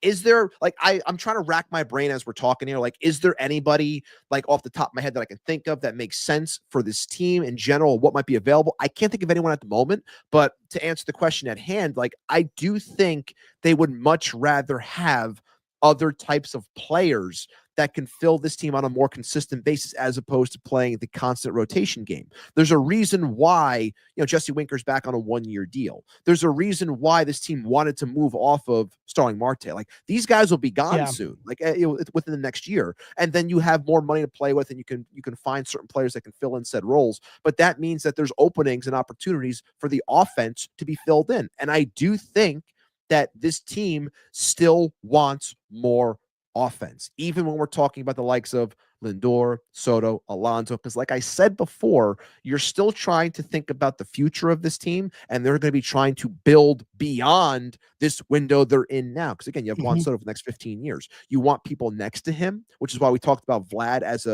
an idea. Obviously, that's not happening, but that was an idea. There's a reason for that idea. Can something happen in season this year? I think so, but like I said, I would have to really sit down and look. And if anyone has any ideas of players that might be available in the chat, like, I will gladly take those and think about those as well. But I think it's definitely possible for this team to get some type of hitter to add to the mix. A couple things. Zero Cool says there are no plus players available, none, which is why he's been advocating the way you are, which is get as much offense, like saying, you know what, spend on Kyle Tucker because there's nobody else to spend money on, which is a philosophy I fully agree with. By the way, I am not disagreeing with Zero Cool. I don't see it happening. Zero Cool also said Pete is staying, full stop. So I just think that when you look at where the Mets are locked in, if Pete stays with Soto, with Lindor, both on the books, with Nimmo's contract, there's just not a lot of room on the roster for then a Kyle Tucker. That would be my only issue. However, if your solution to that question or that problem is once Pete signs for his money, you've paid him to be a first baseman, and now you're like, I don't care, you're the DH, and Nimmo plays first base, or you don't care, Nimmo's the DH and Kyle Tucker plays left field. I'll pay all that money. I don't care, because I'm with you. It'd be offense, offense, offense. Jeff says can never have too much pitching, and that's true, but you should never pay for too much pitching. That's the difference. And you're seeing why. I know it's a short sample size. I know, Griffin Canning will go back to earth, kind of did in his last start. I know McGill had a uneven outing in his last outing. But I forgot who said this. Might have been Ryan Finkelstein over at Locked On Mets, where it seems like said it seems like Stearns' philosophy for pitching is that there is less of a fall off between the top flight guys like Corbin Burns in the offseason to a guy who is a major league pitcher like Griffin Canning than there is from a guy like Canning to a guy who's no longer a major league pitcher like Julio Teheran or something, right? Or a guy who's never been a major league pitcher who doesn't even profile as one who's in the minors.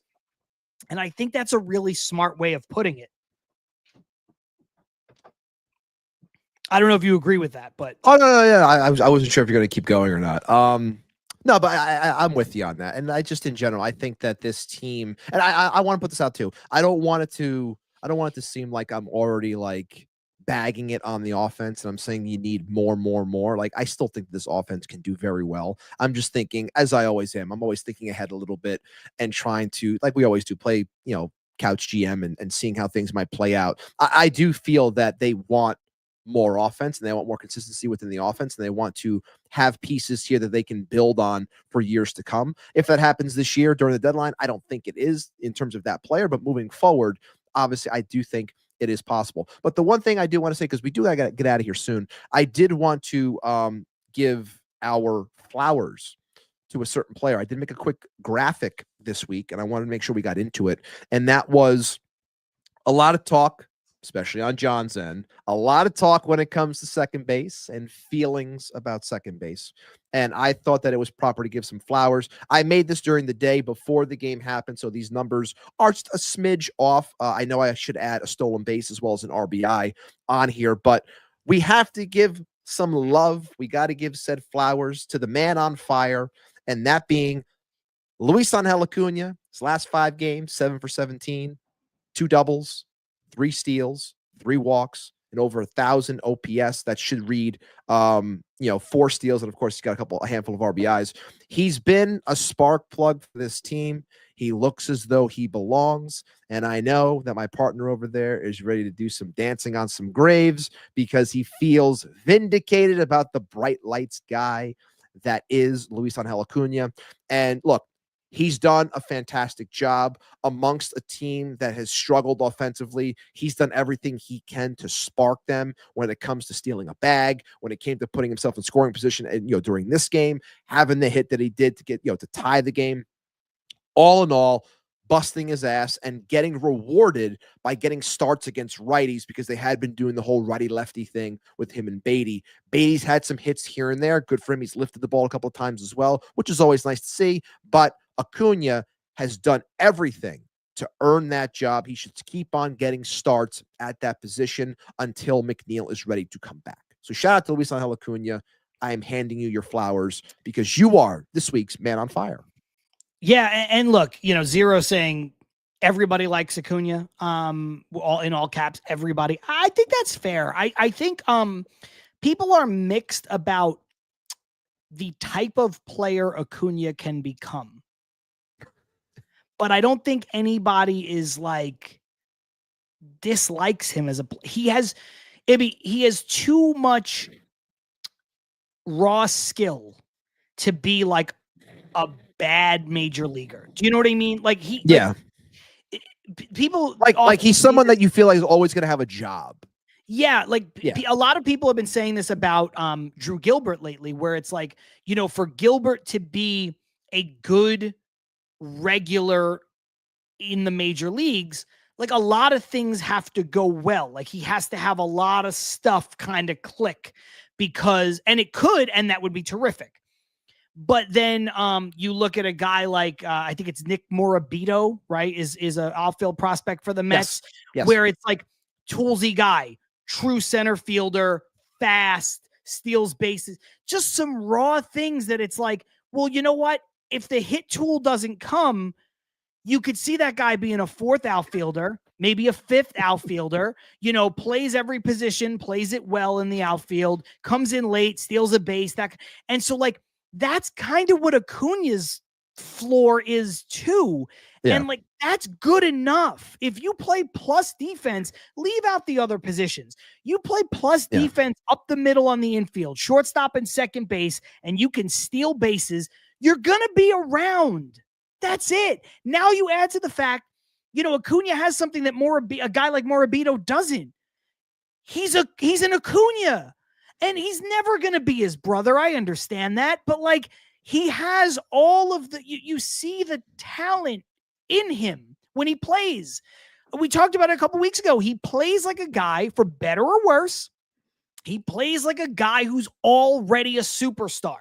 And if he does something wrong, that's going to annoy you. Or if he doesn't cut down on his swing with 2 outs or with 2 strikes and, strikes out instead of, hitting the ball on the ground, that's going to annoy you because you're like, you're so fast. Like, just try to make something happen. But when he doesn't cut down on that swing and he hits one 400 feet, you're going to be like, oh, man, that was fucking great. Or, forget about the home run. He doesn't cut down on his swing and he drives one up the gap and he gets a triple, the most exciting play in baseball. You're going to be giddy over it. So the guy just has so much, to use Carson's word, aura. He's got so much swag. He strikes me as a bright lights guy. And one of the conversations or the arguments or the debate, and I'm not trying to dump on Baty. Again, Baty had a really good game for the Mets today, contributed. He also had that triple in the game in Sacramento. I'm not dumping on Baty. But when you compare the two guys, like, one of the things people have said to me on Twitter is, as of 2 games ago, they're like, well, they've appeared in the same amount of games this season. That's misleading. And you even pointed it out, I think last week on the show. Baty's getting the starts, or at least he was. Acuna's appeared in those games, but he's come in as a pinch runner. He's come in as a defensive replacement. He's not had the run. And now you see a little bit of a run, and look at the run that he has gone on. He's gotten a little bit more rope, to not use the same word twice. He's gotten more rope, and look at the run he's gone on. So it was misleading. It was also misleading to the fact that, here's Baty sitting here with nearly 600 major league at bats, and you've got Acuna, who's 2.5 years younger than him, has 70. They have not gotten the same amount of chances. It's not the same. And even you, who are a Baty supporter more so than me by a wide margin, you admitted that. And it's just like, come on, guys, let's see it for what it is. I'm not saying that he's going to be, the next great second baseman in baseball, but there's a chance he could be. He has all the tools, man. He has all the tools. If you told me in 3 years that Luisangel Acuna was still on the Mets as a utility player, getting at bats, stealing bases, playing second, short, third, little bit of outfield, I'd believe you. If you told me in 3 years that Luisangel Acuna is an all-star second baseman, I'd also believe you. Yeah, I think everything that he's done to this point is just it's the call out. And I know someone said it in the chat as a joke. They want Acuna to say that Lindor looks bored, but maybe that struck a chord. Maybe it struck a chord, and where it's like, maybe it's time to get serious, put on a serious face a little bit, and go out there and do what I do. And to John's points, the bright lights, it's not Florida, it's not spring training, it's go time. And he's been doing everything he can to show, or I should say, be successful with the time that he's been given. And now that he finally got a little more rope, like we said last week, it's time to give him a little more rope, see what he can do with it. And we've said throughout the offseason, whenever you give guys a little bit more, what they choose to do with it, it's going to be on them. And we saw what Baty did to himself with said rope during the majority of starts that he was getting. And now we're seeing what Acuna is doing. It's great to see that someone's finally taking that ball, like we talked about last week, and running with it. And we'll see how things go about with playing time when it comes to second or center field, once Jeff McNeil becomes more of a mainstay in the lineup, which I'm sure he will, within the coming games. So shout out to Luisangel Acuna. Ray and Odd Villain consistently They've been crushing it. Great with the jokes. Ray says Baty always looks like he has a stuffy nose. That's how Odd Villain says Baty looks like Freddie Freeman if he got no hose. And I love that those two comments rhyme. It's almost like they're fucking writing a diss track on Baty. Oh, that's fucking hilarious. That's so funny. That's like, funny. okay, let me say this, Ibby. We got to get out of here in a couple minutes really quickly. Yeah. Just about the bright lights thing. I've never been a Major League Baseball player. Obviously, you've never been a Major League Baseball player. So I'm not going to try to say, oh, I know what it's like, but you know what my old job was. Some people know who watch and listen know what my old job was. And sometimes because of the nature of the job, I was a very, if you don't know what it is, I was very front facing, a very prominent feature on this motorsport. And so, you know, you had to perform in front of sometimes 40, 50, 60, 70,000 people in major stadiums. And because of the roots of the sport, we would still have to go to much smaller venues in much smaller cities. And sometimes you would go from Los Angeles, California, SoFi Stadium, 70,000 people, to Sioux Falls, South Dakota, 4,000 people. The drop-off, fighting that drop-off of the adrenaline is real. That is so real. You know, you're at AT&T Stadium where the Dallas Cowboys play, which, you know, is one of the best stadiums in the world.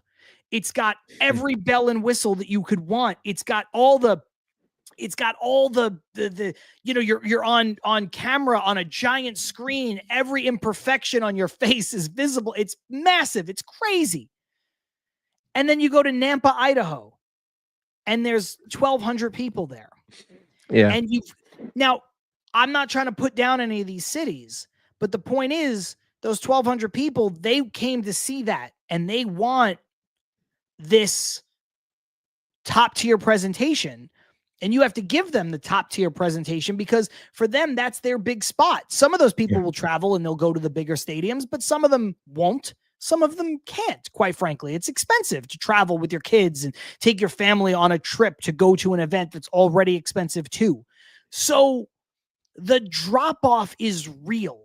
I have never had to play baseball in front of 40,000 people, but I have been in front of 40,000 people doing what I do.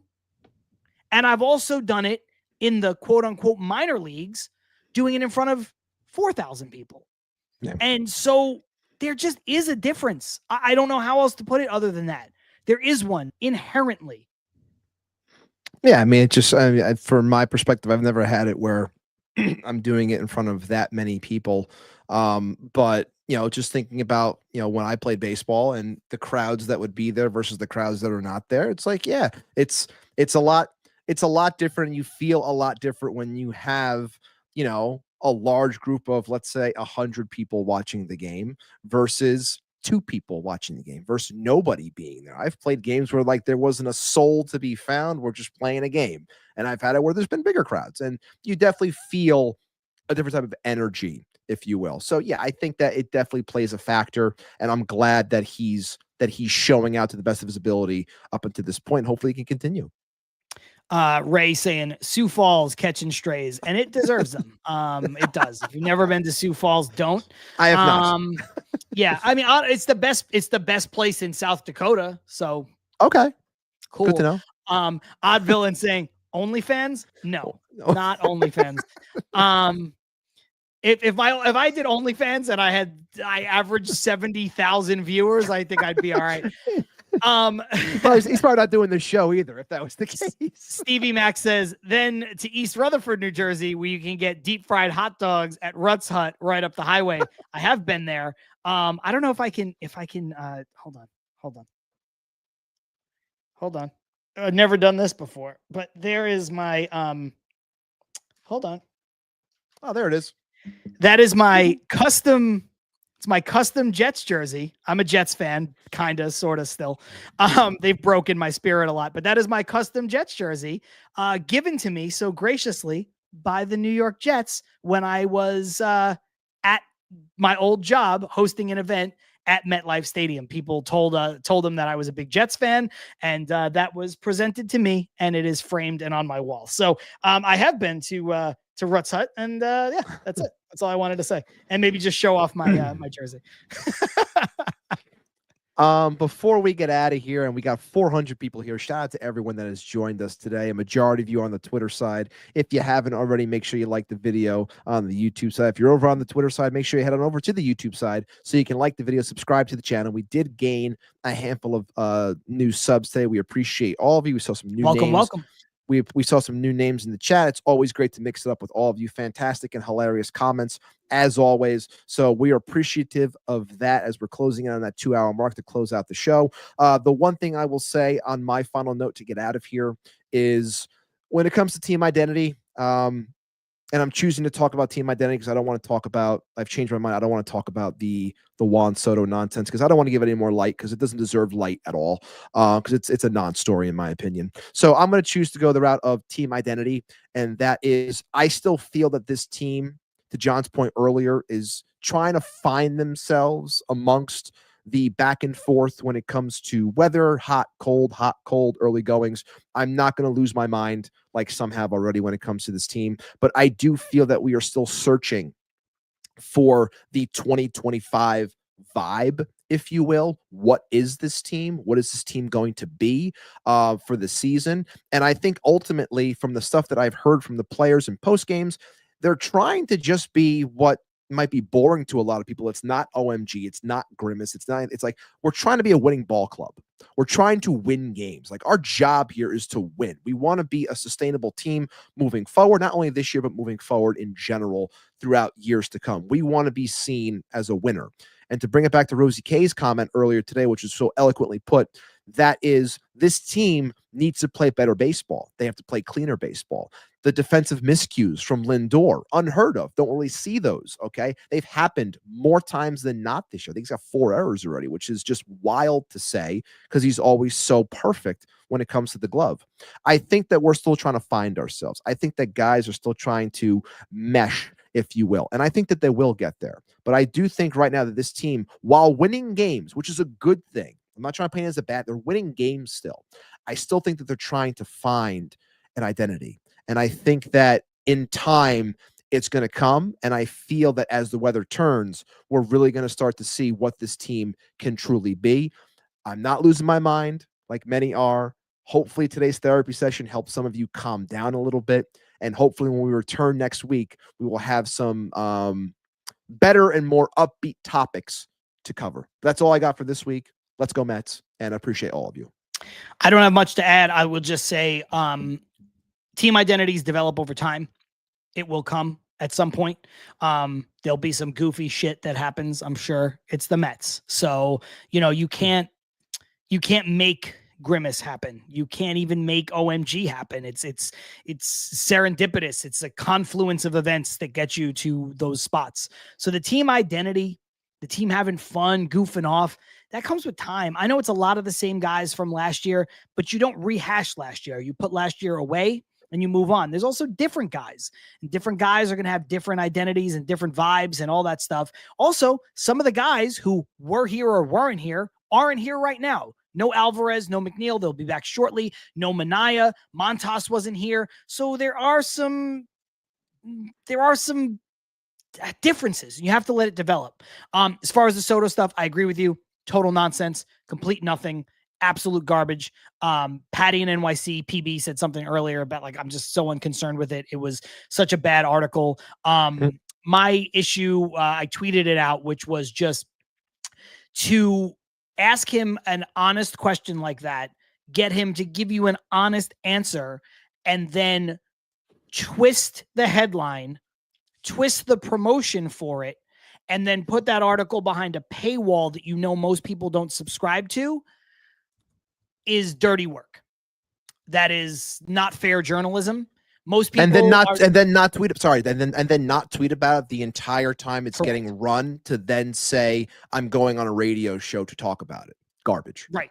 Exactly. And that's my issue with it. Shout out Manny Gomez, who's been a guest on this show, who was like, hey man, don't do Mike Puma like that. He's a good reporter. And I think I said out of respect to Manny, I would show some deference and kind of like, pull off a little bit with the Mike Puma stuff, but it is how I feel. I have a tremendous amount of respect for Manny and everything he does for NJ Advance and being kind enough to come on this show, as I have a tremendous amount of respect for the likes of Will Salmon over at The Athletic, who's been on this show 3 or 4 times now. I think some of these guys, the John Heymans, the Mike Pumas, I think they were probably good reporters at some point, and I think now they're sensationalized. They've fallen victim to the clickbait, and you see it because you stay relevant. How it's that's the whole thing. Yeah, you're trying to keep your newspaper relevant. You're trying to keep your job relevant. You're trying to keep yourself relevant. In a way, it'd be from that perspective, I don't blame them, but from a way that they're going about it, I blame them very much because I think it's nasty work. Most people don't read the newspaper anymore. If they are going to read it, they're more than likely not reading the tangible copy. So it doesn't matter. And if you're a transplant like I am, I can't get the New York Post. I wouldn't want to, but I can't get the physical one. The only thing I could do is read the articles online. So to put that out, make a misleading headline, make a misleading promotion, and then hide it behind a paywall, we all know what you're doing. And that's nonsense. So enough about that. I don't think the Phillies are going to curb stomp us, but I just wanted to pull this up because this is Fitted in the 798, who is a new commenter. So welcome to the show. Was dropping some comments along the way. So just wanted to bring up and shout out that person. And then Goatsif Jerosa saying, first live for me. Loved it. Thank you. Welcome. Welcome, see man. you Appreciate next Wednesday. We appreciate having you. We'll appreciate seeing you then. We appreciate having you here. And thank you and shout out to everybody who was here. So much going on in the comments, as it always is. And we appreciate every single one of you. If you haven't already, on the way out, like the video, subscribe to the channel. If you subscribe, that'll open up a whole new world for you where you can comment during the live show. Of course, we're going to get out of here in just a few moments. That'll open up super chats for you, though, for next week. And if you can't do any of that, if you missed anything, you can go back, you can watch the replay as soon as we're done here in a few seconds, or you can listen to the audio version that will be out on Apple, Spotify, Amazon, and more coming up in about an hour or so. I'm John. That's Ibby. This is Til Mets Do Us Part, live on YouTube, live on Twitter. We will see you next week. Peace.